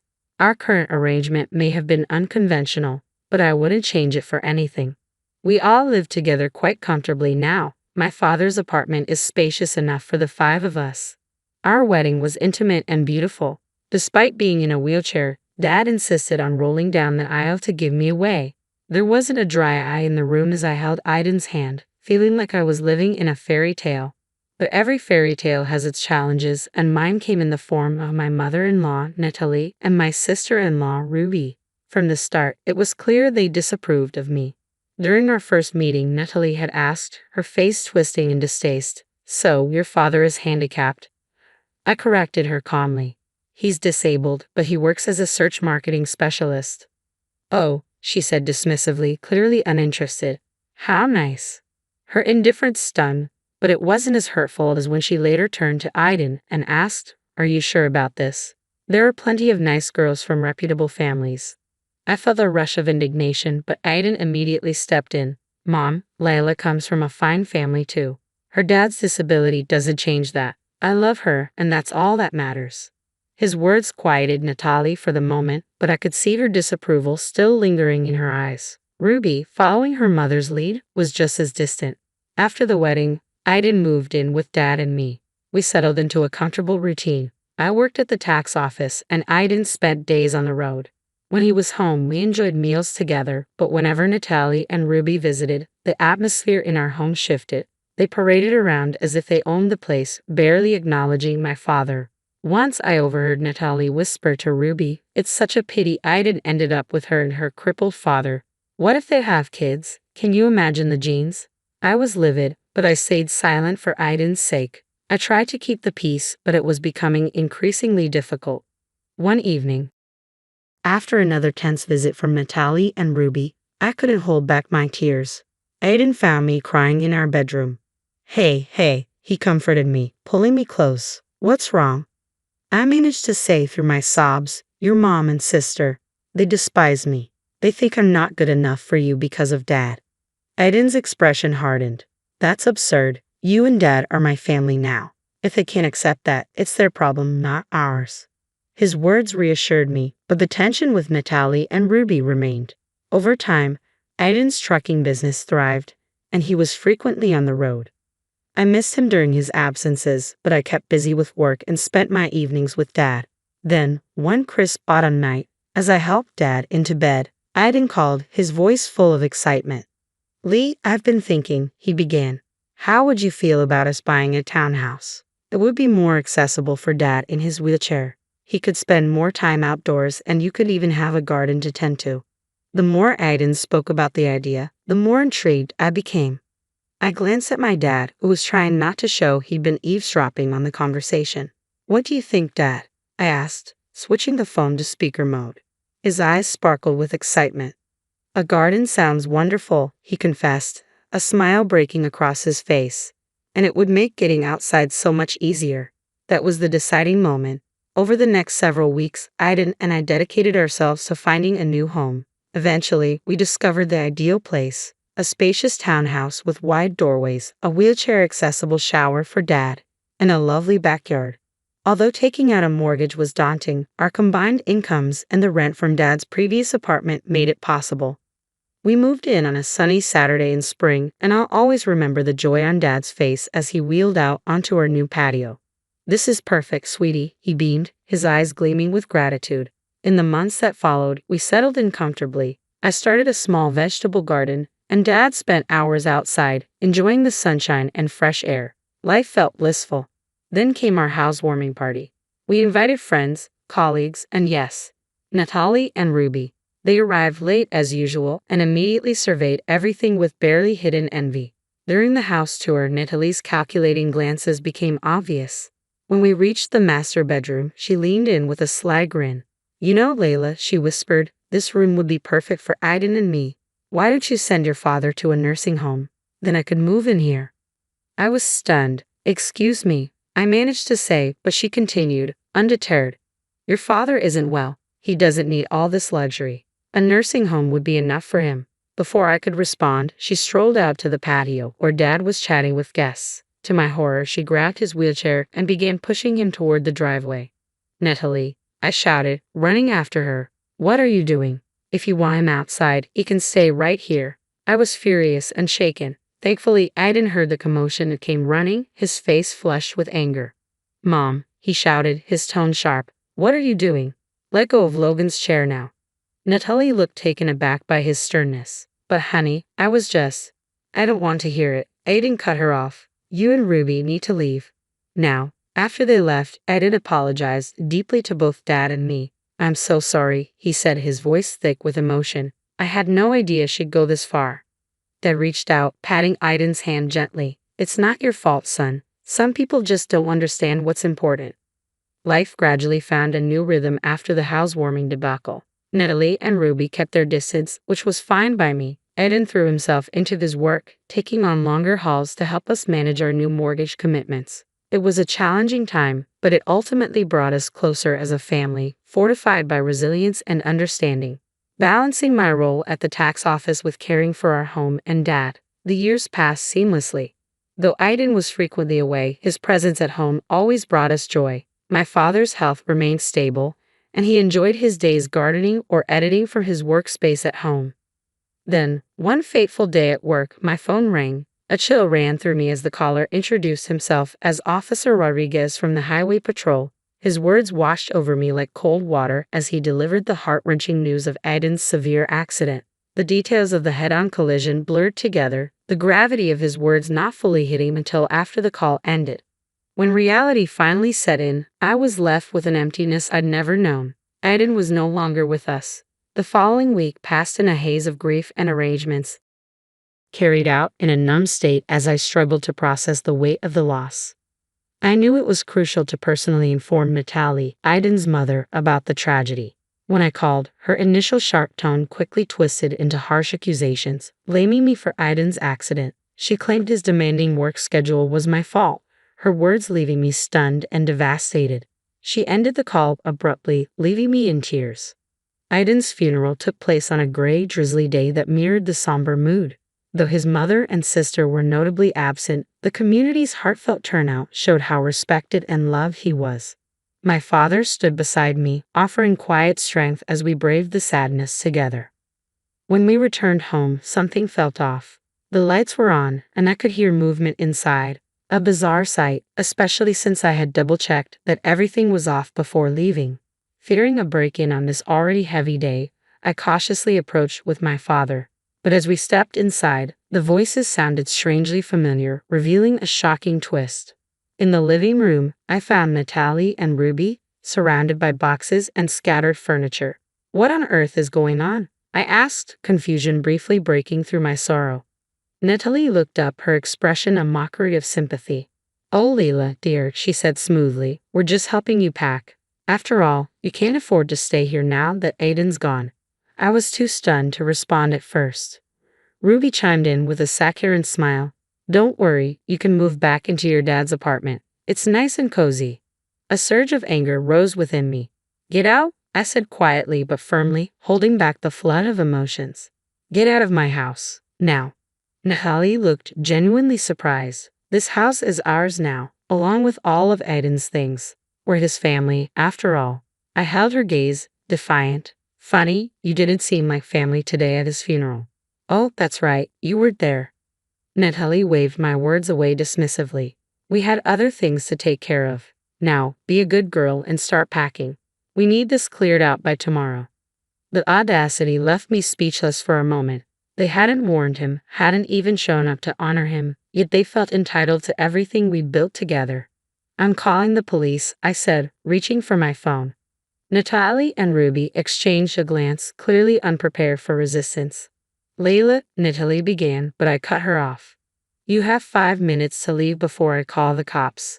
This is my home. Aiden and I bought it together, and you have no right to be here." My voice was unwavering, and something in my tone must have struck a nerve as they slowly gathered their belongings. Still, Natalie couldn't resist a final threat as they left. "This isn't over, Leila. Expect a call from our lawyers." The following days were a whirlwind of grief, anxiety, and endless paperwork as I began sorting through Aiden's affairs, wary of Natalie and Ruby's next move. About a week later, I received a call from a local law firm. My heart pounded as I answered, fearing it was the beginning of Natalie's legal threats. "Mrs. Aiden," a professional voice asked. "This is Anthony from Anthony and Partners. I'm calling regarding your late husband's will." "A will?" I whispered, taken aback. Aiden had never mentioned a will. "Yes, he came to us 4 months ago," Mr. Anthony continued. "He was very clear about his intentions." The next morning, I sat across from Mr. Anthony, anxiously waiting to learn the details of Aiden's will. He offered me his condolences and then opened the file. "As I mentioned, your husband drafted a will," he said, and began to read. "I, Aiden, being of sound mind, hereby bequeath all my worldly possessions to my beloved wife, Leila." I gasped, tears filling my eyes. Mr. Anthony continued, "This includes our home, my truck, and all our savings. It is my wish that Leila use these resources to care for herself and her father, Logan, whom I have come to love as my own. Even in death, Aiden was protecting us." Mr. Anthony handed me a letter from Aiden, and with trembling hands, I opened it. "My dearest Leila, if you're reading this, it means I'm gone. I'm so sorry for leaving you and Logan. Please know that you two were the best things that ever happened to me. I drafted this will because I knew the nature of my mother and sister, and I didn't want you to worry. I had to ensure that you and Logan would be safeguarded in case something happened to me. You and Logan are my true family, not them. Take good care of each other, live fully, and remember, I'll always be looking out for you. With all my love, Aiden." I held the letter tightly, my tears flowing freely. My father, by my side, placed a comforting hand on my shoulder, tears in his eyes as well. Mr. Anthony allowed us a moment to compose ourselves. Then he informed us that, because of the accident, Aiden's insurance would pay out the full value of his policy. What does that mean? I asked, still choked up. Mr. Anthony gave a gentle smile. It means you'll receive enough money to clear your mortgage and more. As we left the office, a weight lifted from my shoulders. Aiden had indeed taken care of everything.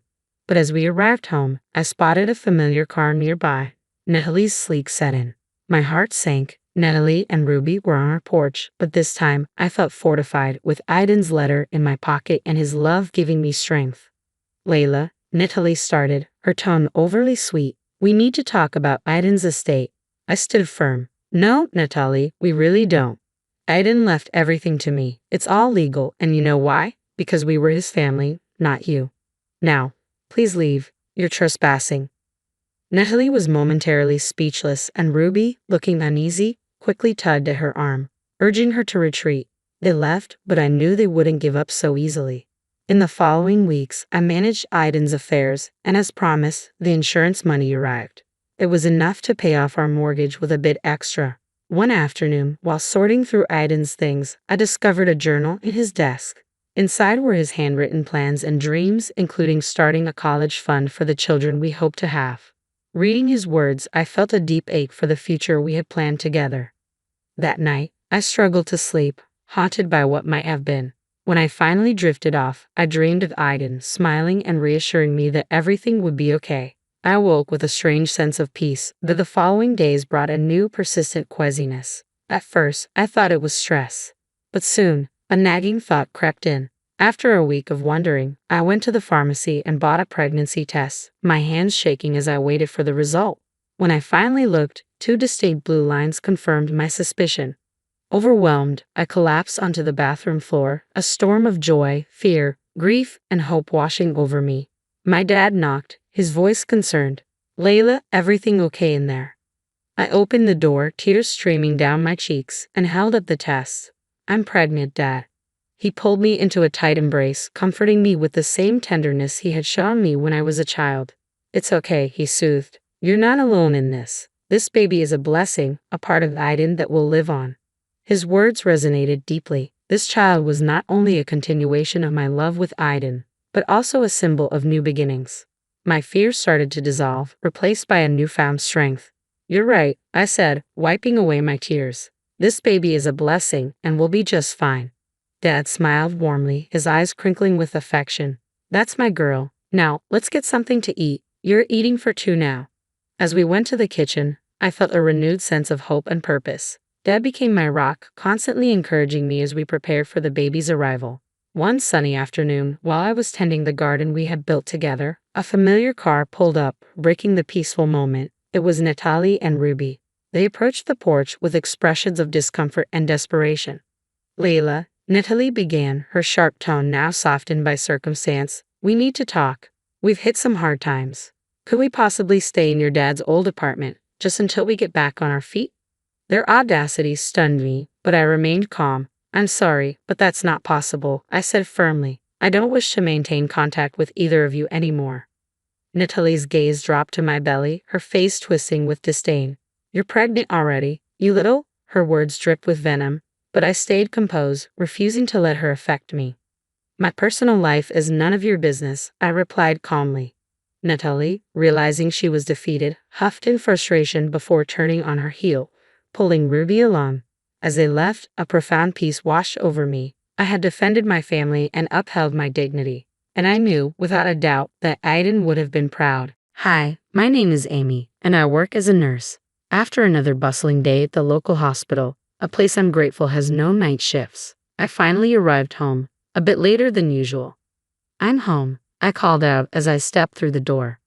Welcome back, came the cheerful reply from my daughter Janice. At only 8 years old, Janice spends many afternoons alone, waiting for me to come home. It tugs at my heart, seeing her so self-reliant at such a young age, and I often feel guilty about it. Yet I know I'm lucky compared to some of my colleagues who work erratic hours in facilities with fewer family-friendly schedules. Where's your dad today? I asked her, hanging up my coat. He hasn't come home yet, she replied, a hint of sadness in her voice. It feels like I haven't seen him in forever. My husband, Jack, is a workaholic. He's rarely home, and when he is, it's almost like he's a stranger at the dinner table. On his days off, he's at his mother's house, tending her garden or having dinner with her. Meanwhile, he's missed every one of Janice's soccer games and spelling bees. A reality that's put a strain on our family. I'm sorry you're alone so often, honey, I said, feeling the weight of our situation. It's okay, Mom. You're here every day, and that's enough for me, Janice replied, trying to sound brave. I hugged her, wishing things were different, that we could be a typical family, spending time together every night. Then one day, unexpectedly, Jack came home early. The dinner table was quiet that night until, out of the blue, Jack broke the silence.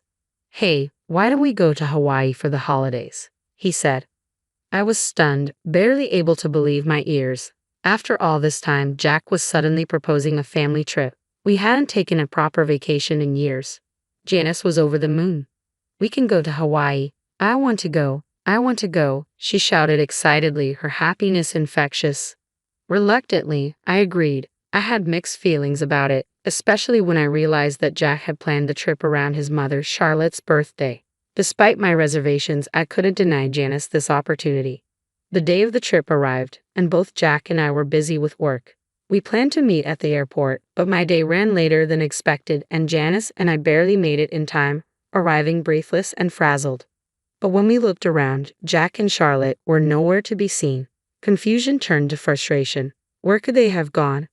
I tried calling Jack's phone, only to get a recorded message saying it was off or out of range. Worried, I approached the airline desk for help. Then a staff member approached me. Are you Amy Martin? She asked. Yes, I replied, startled. I was asked to give this to you, she said, handing me a small note. I unfolded it, feeling a pang of dread as I read Charlotte's scrawled words. It'll just be the two of us on this trip. If you can't be on time, we won't wait for you. Why don't you just camp out somewhere? Bye, Charlotte. My heart sank. Janice looked up at me with wide, anxious eyes. What's wrong, Mom? Trying to shield her from the truth, I forced a smile. Oh, it's nothing, sweetie. It looks like your dad and Grandma went ahead without us. I'm sorry, but it seems we can't go to Hawaii. But can't we get on another flight and go after them? She asked, hope gleaming in her eyes. I hesitated. The cost of a last-minute flight was more than I could afford. Yes, we can try, I replied, hoping my voice sounded convincing. Just then, a commotion nearby caught my attention. An elderly man collapsed a few steps in front of us. Instinctively, I rushed to his side, my nurse training kicking in. His breathing had stopped, and I quickly cleared his airway, finding it blocked by a bit of vomit. Please, someone call an ambulance, I shouted, administering first aid. Paramedics arrived swiftly, and the man was taken to the hospital, where he regained consciousness. Later, he looked up at me and asked, Were you the one who saved me? Well, yes, I replied modestly, a mix of relief and pride filling my heart. I just did what anyone would do, I replied, modestly brushing off the praise. That's not true, Raymond said, a mix of relief and gratitude softening his face. Thank you so much. I thought I was done for. He introduced himself and insisted on showing his appreciation, though I assured him it was all in a day's work. After a few minutes of chatting, Raymond asked, Were you traveling somewhere? His question brought me back to the reality of our situation, and I wondered how best to explain the chaotic turn of events that led us here. Yes, we were supposed to catch a flight to Hawaii, I said, feeling a wave of disappointment. But we missed it. We were already running late because of my work schedule. Raymond's expression grew sympathetic. That's a shame. I bet your daughter was excited, he said, glancing at Janice. Why don't you just get another ticket? Embarrassed, I admitted. The truth is, we can't really afford to buy another one right now. I gave him a small, sad smile, not expecting anything from the conversation. Raymond seemed to consider this for a moment, then nodded with resolve. As a thank you for saving my life, let me buy your tickets. That way, you two can still make your trip. Oh no, I couldn't accept that, I protested, but Raymond was already calling over an airline staff member. After a quick conversation on the phone, he returned, smiling. If I don't thank you properly, I'll never rest easy, he insisted, half joking. Just then, the note from Jack and Charlotte fell from my pocket, slipping away unnoticed in the commotion. Thanks to Raymond's generosity and insistence, Janice and I soon found ourselves on a plane to Hawaii, comfortably seated in business class, an upgrade that made our journey even more enjoyable. When we landed, I realized I hadn't confirmed where Jack and Charlotte were staying, a nagging oversight as we collected our luggage. As we exited the terminal, a man approached us. "Hello, are you Amy and Janice?" he asked warmly. Yes, that's right," I replied, surprised. "Nice to meet you," he said, handing me a business card bearing the logo of a well-known logistics company, sparking my curiosity. "The chairman of our company wanted to make sure you were taken care of," he continued, smiling. My eyes widened. "The elderly man I helped, he's the chairman." The man nodded. "Yes, thank you very much for what you did for him." I was stunned. It hadn't even crossed my mind that Raymond, the kind man we'd helped at the airport, was the chairman of a major company. The realization left me a little dazed as he continued. "We'll be taking you both to your hotel now, as per the chairman's instructions. Please enjoy your trip to Hawaii." A sleek black limousine awaited us, and as we stepped outside, I felt a mix of excitement and nervousness. I'd never been in such an elegant vehicle before, and I found myself checking my shoes, making sure they were clean before climbing in. Janice's eyes sparkled as she took in the plush, luxurious interior. "Wow, this is amazing," she exclaimed, her excitement infectious. As we drove through Hawaii's breathtaking landscapes, the views unfolding through the limousine windows seemed like scenes from a dream. Palm trees swayed against a perfect sky, and the air seemed to hum with that eternal summer feeling. After the chaotic start to our journey, I felt deeply grateful to have made it here, and Janice was captivated, her face pressed against the glass as she took in every detail. When we finally arrived at the Grand Hotel, its opulent exterior took my breath away. But as we approached the entrance, a sudden worry hit me. "Oh no, I didn't book a room," I murmured, concerned about the oversight. The man accompanying us quickly reassured me. "No need to worry. We've already reserved a room for you on the top floor." I hesitated. "But I don't have the money for this," I confessed, my anxiety returning. He smiled reassuringly. "It's all taken care of. The chairman insists." I was overwhelmed by Raymond's generosity, and the VIP treatment felt like stepping into a dream. When we entered the hotel and were shown to our room, it turned out to be a lavish suite with an expansive view of the ocean, its vast windows framing a spectacular sunset. It was as if the whole room was a luxurious retreat, more beautiful than anything I'd ever seen. Janice and I stood in awe, gazing out at the stunning scene, filled with gratitude for this unexpected kindness that had transformed our trip into an unforgettable adventure. During our stay, we were assigned a dedicated staff member who was always available to help with any need. Each meal was a work of art. On one memorable evening, they prepared an exquisite steak right before us, turning dinner into a culinary performance that left us speechless. After such a lavish meal, Janice and I wandered around the hotel lobby, admiring the decor, when we suddenly heard a commotion nearby. Drawn by the raised voices, we moved closer to see what was happening, and to my surprise, I saw my husband Jack and my mother-in-law Charlotte in a heated exchange with the hotel staff. Confused, I called out, "Hey, what are you both doing here?" They turned, equally shocked. "Amy, why are you here?" Jack asked, his voice tinged with confusion. "We came here as planned," I replied, feeling my own confusion rise. "But why did you send that harsh note? You were the one who suggested this trip." Jack glanced at Charlotte, as if searching for backup, but then faltered. "Well, you were late. It's your fault," he stammered, trying to justify. Anger and sadness welled up in me.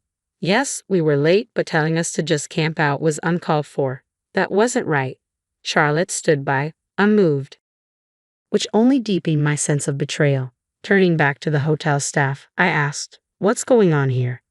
Jack looked frustrated as he explained, "They won't let us check in. I don't understand why." Sensing we needed answers, I addressed the hotel staff member directly. "Is there a problem?" The staff member's tone turned serious. "We were informed that these individuals abandoned our important guests, your daughter and yourself. As per our instructions, we're not permitted to offer them accommodations." In an instant, the pieces fell into place. Raymond's influence was clear. As the chairman of a major company and a man of strong principles, he'd evidently taken a protective stance toward us. Jack and Charlotte's faces reflected both shock and confusion as they began to understand the depth of Raymond's involvement. What is going on here? Jack muttered, looking both bewildered and uneasy. It's a long story, I explained, but essentially, Raymond's making it clear he won't tolerate what you did to us. This trip had taken an unexpected turn, revealing complexities in our relationships, and a surprising ally. Jack shook his head, clearly puzzled. Who even knows about all that?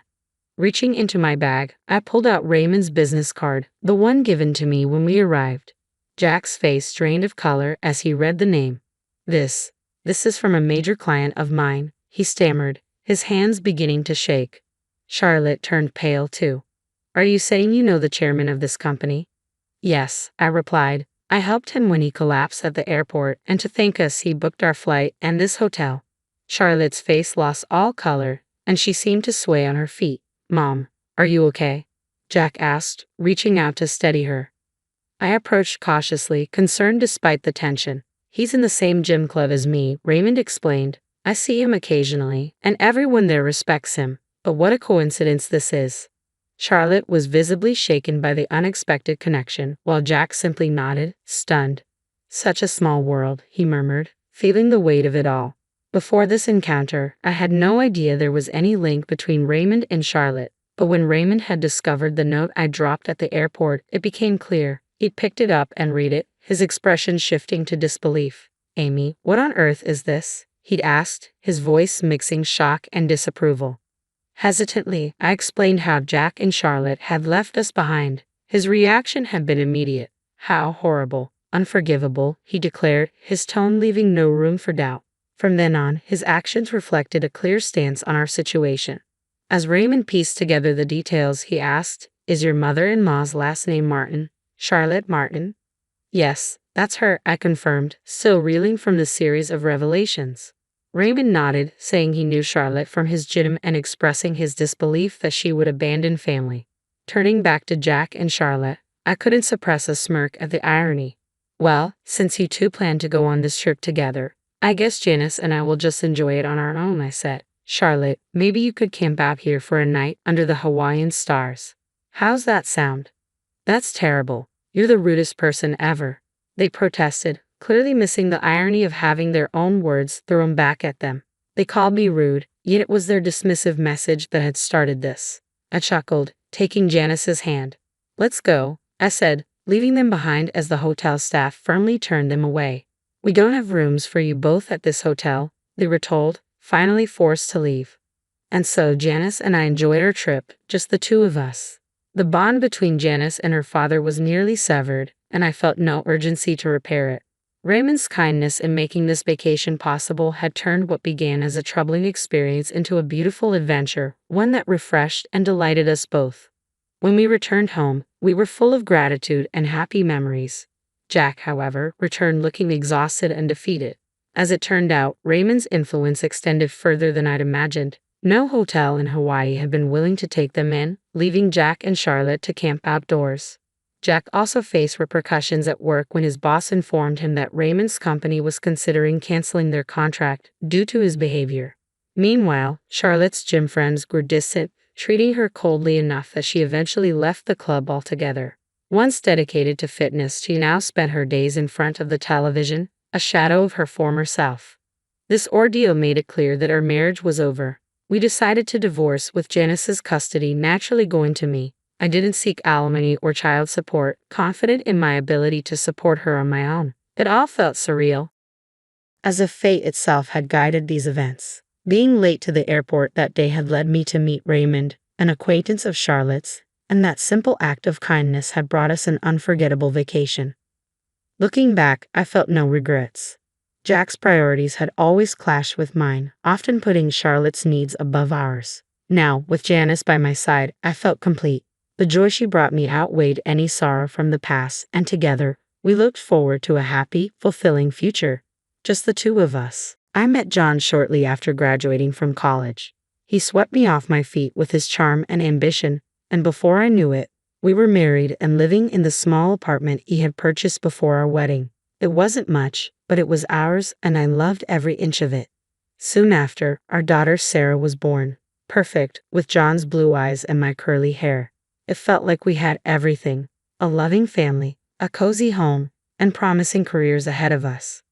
I started working as a secretary at a small but growing company. The pay wasn't great, but I enjoyed the work and got along with my coworkers. John, on the other hand, was making strides at his construction firm. He'd come home with stories about big projects and even bigger deals. I was proud of him, even though his long hours often meant I was alone with Sarah. But over time, something in John changed.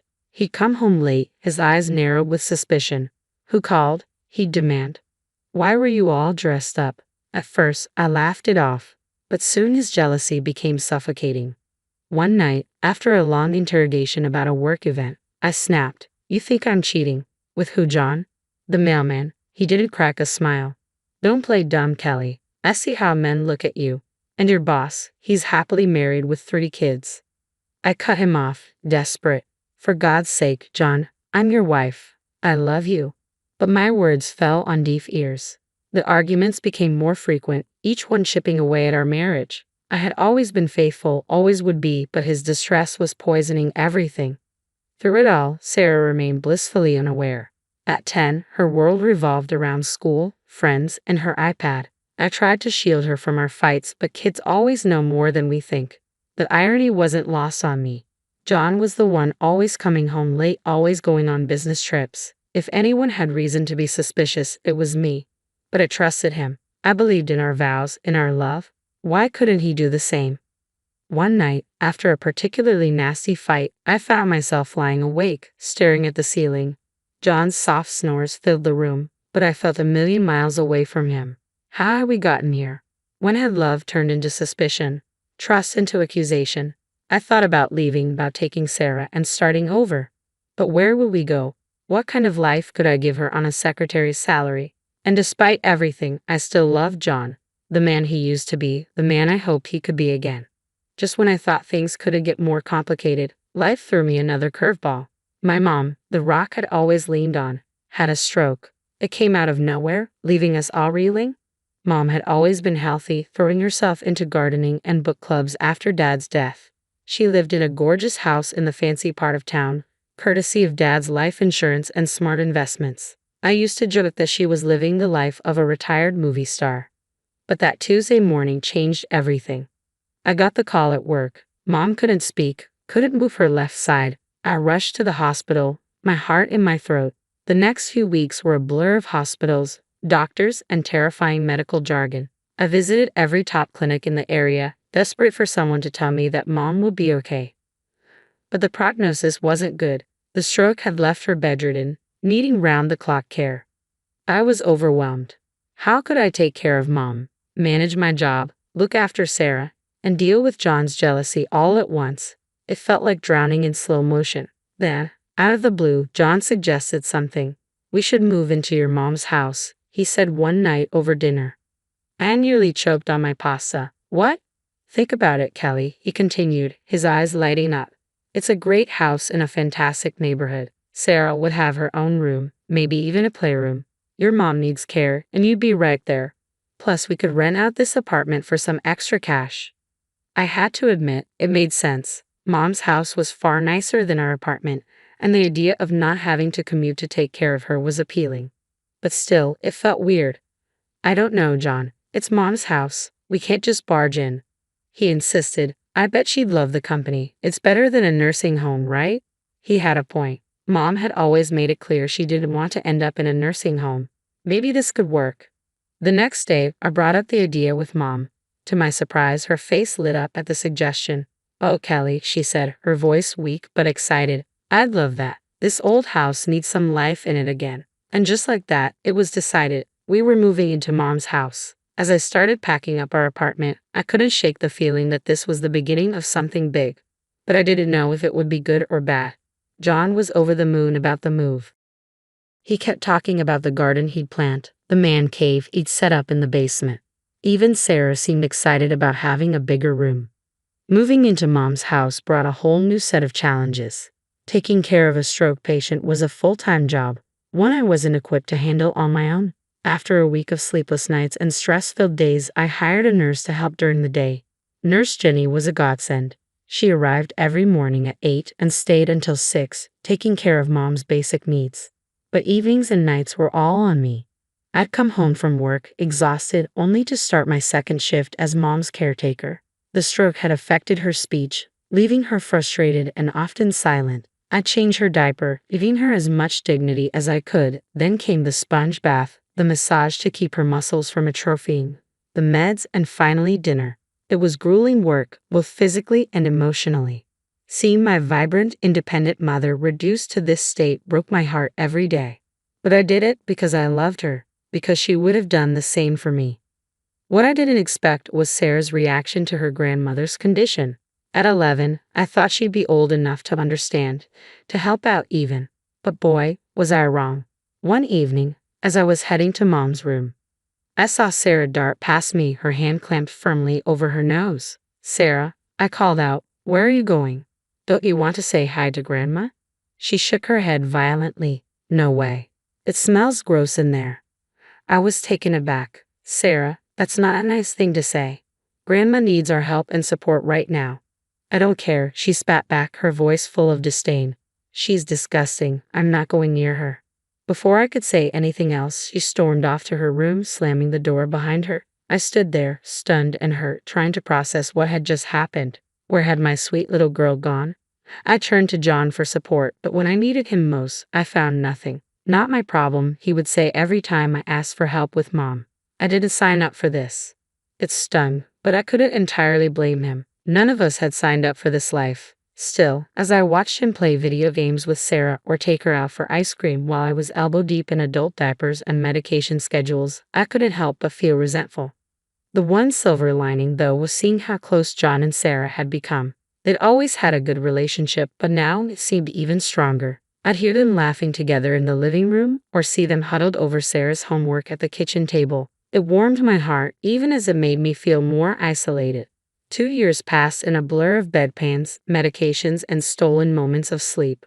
Mom's condition had stabilized, but she still required constant care. I was exhausted, but I had found a rhythm, just barely.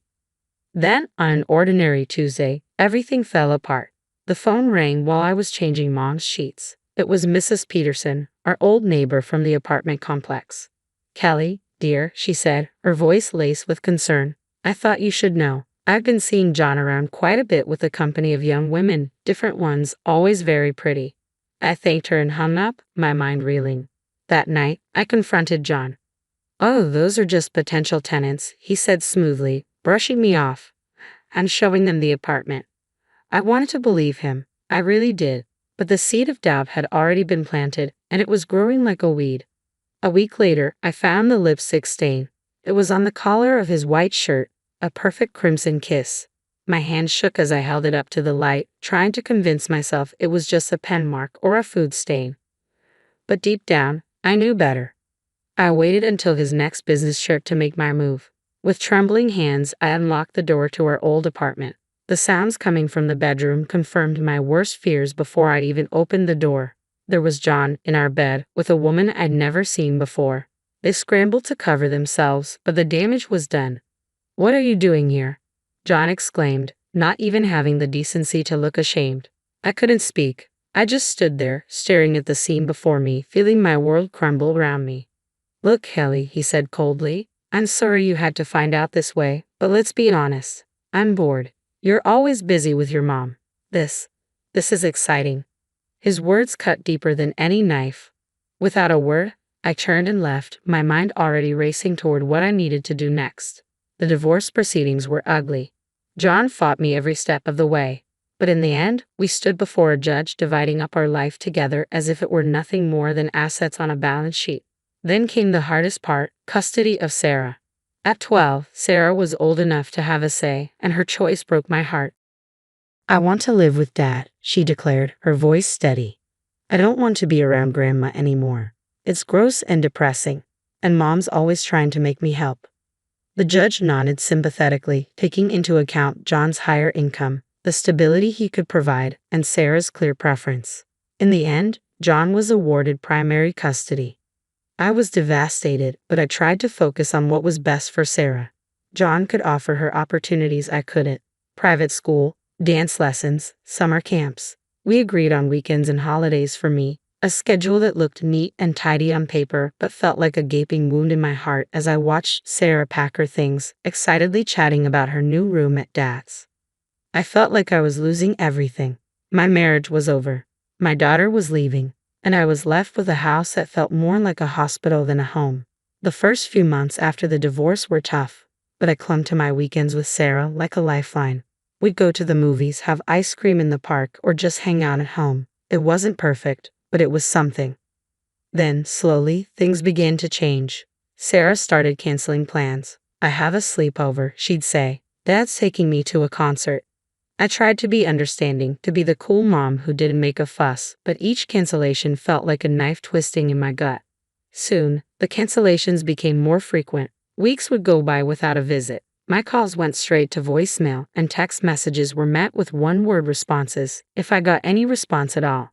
One Sunday, after yet another canceled visit, I decided to call Sarah directly.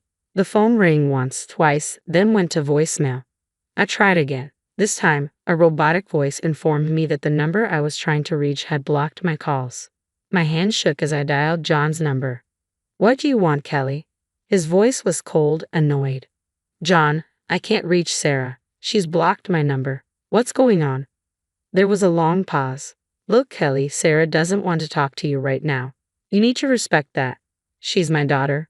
She's also a person with her own feelings," John shot back. "And right now, she doesn't want to be around all that negativity at your place. I mean, the sickness, the sadness. Sarah needs stability. She needs a normal family. She sees Lisa as a mother figure now. She's got a normal life here, 2 parents, no sick relatives, no drama.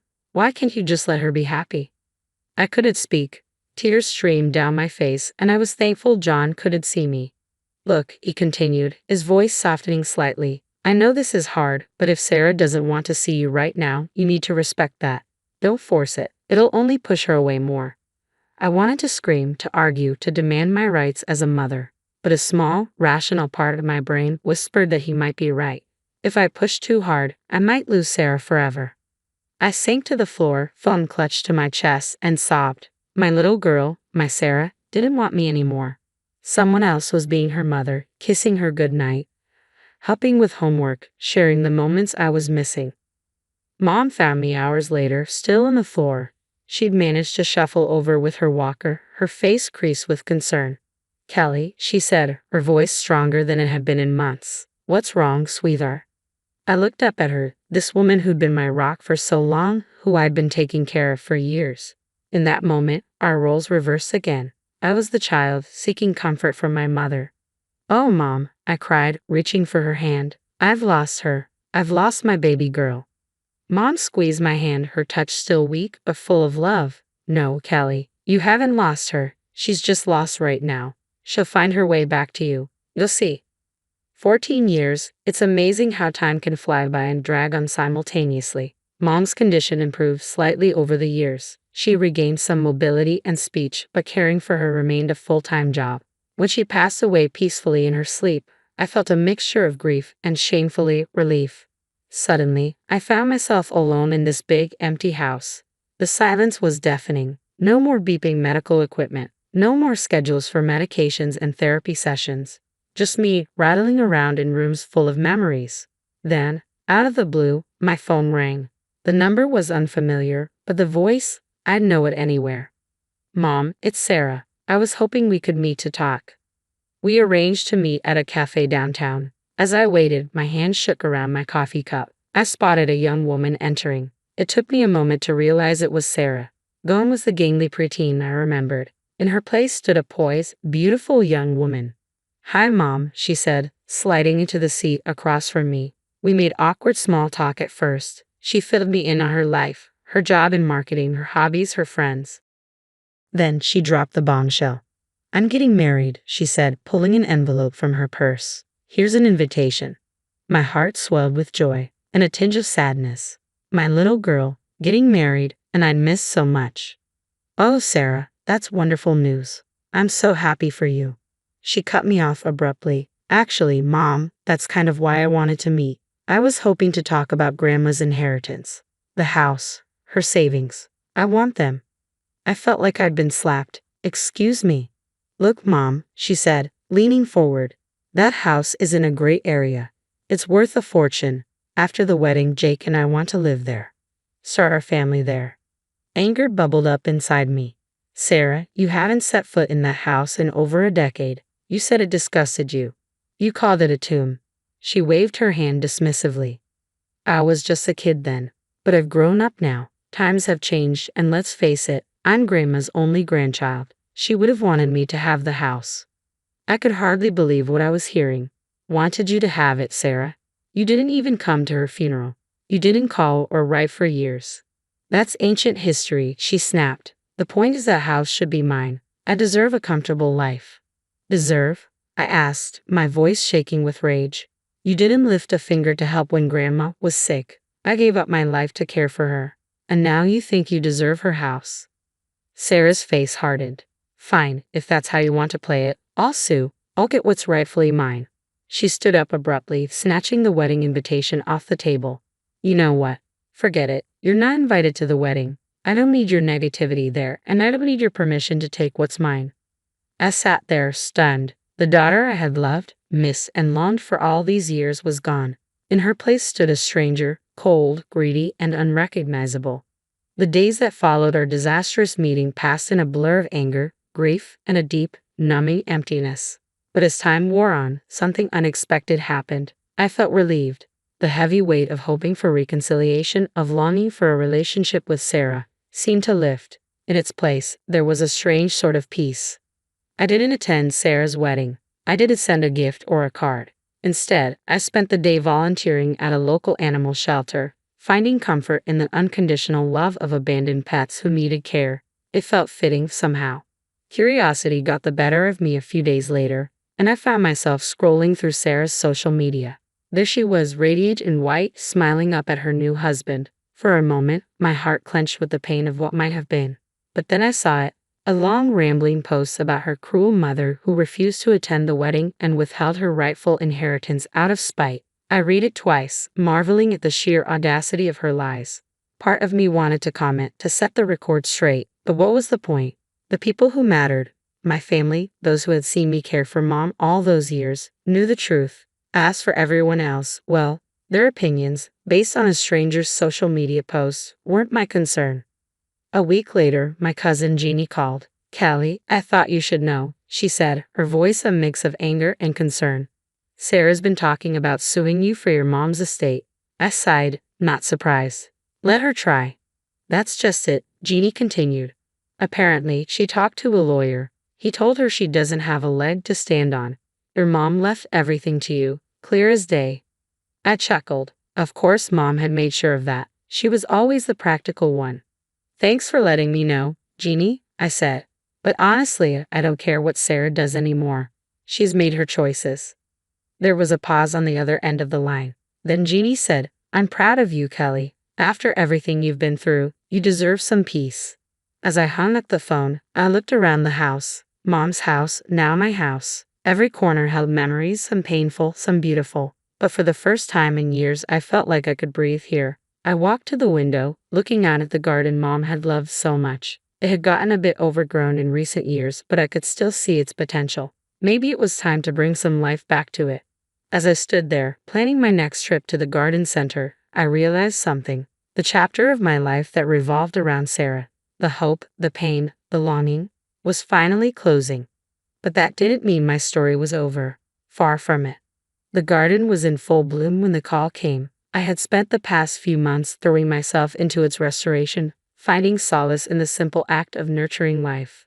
The roses Mom had loved so much were just starting to open, their scent filling the air. As I pruned the bushes, my phone buzzed in my pocket. Unknown number. I almost didn't answer, but something made me press the green button. Hello. Mom. Sarah's voice, thick with tears. Mom, I need your help. I froze, the pruning shears still in my hand. Sarah, what's wrong?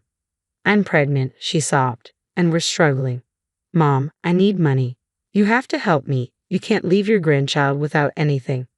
I listened silently as her words became more frantic, more accusatory.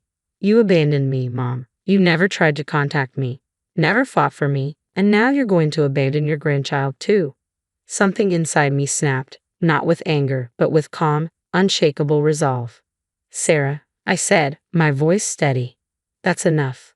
She fell silent, probably shocked that I had interrupted her tirade. I never abandoned you, I said.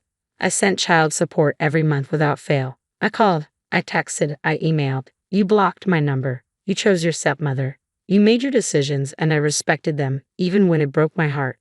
Mom, no. I'm not finished, I said, cutting her off. You're an adult now, about to be a parent yourself. It's time you took responsibility for your choices and your life. I'm not your bank. I'm not your safety net. And I'm not going to be manipulated by lies and guilt trips. I could hear her breathing heavily on the other end of the line. If you need help, go to your father and stepmother. They're your real family now. Remember, the ones you chose. I took a deep breath. I've made my peace with that. Now you need to make peace with the consequences of your choices. You can't do this, Sarah cried. I'm your daughter. Yes, you are, I said, my voice softening slightly, and I'll always love the little girl you were. But I don't know the woman you've become, and I don't think I want to. I took another deep breath.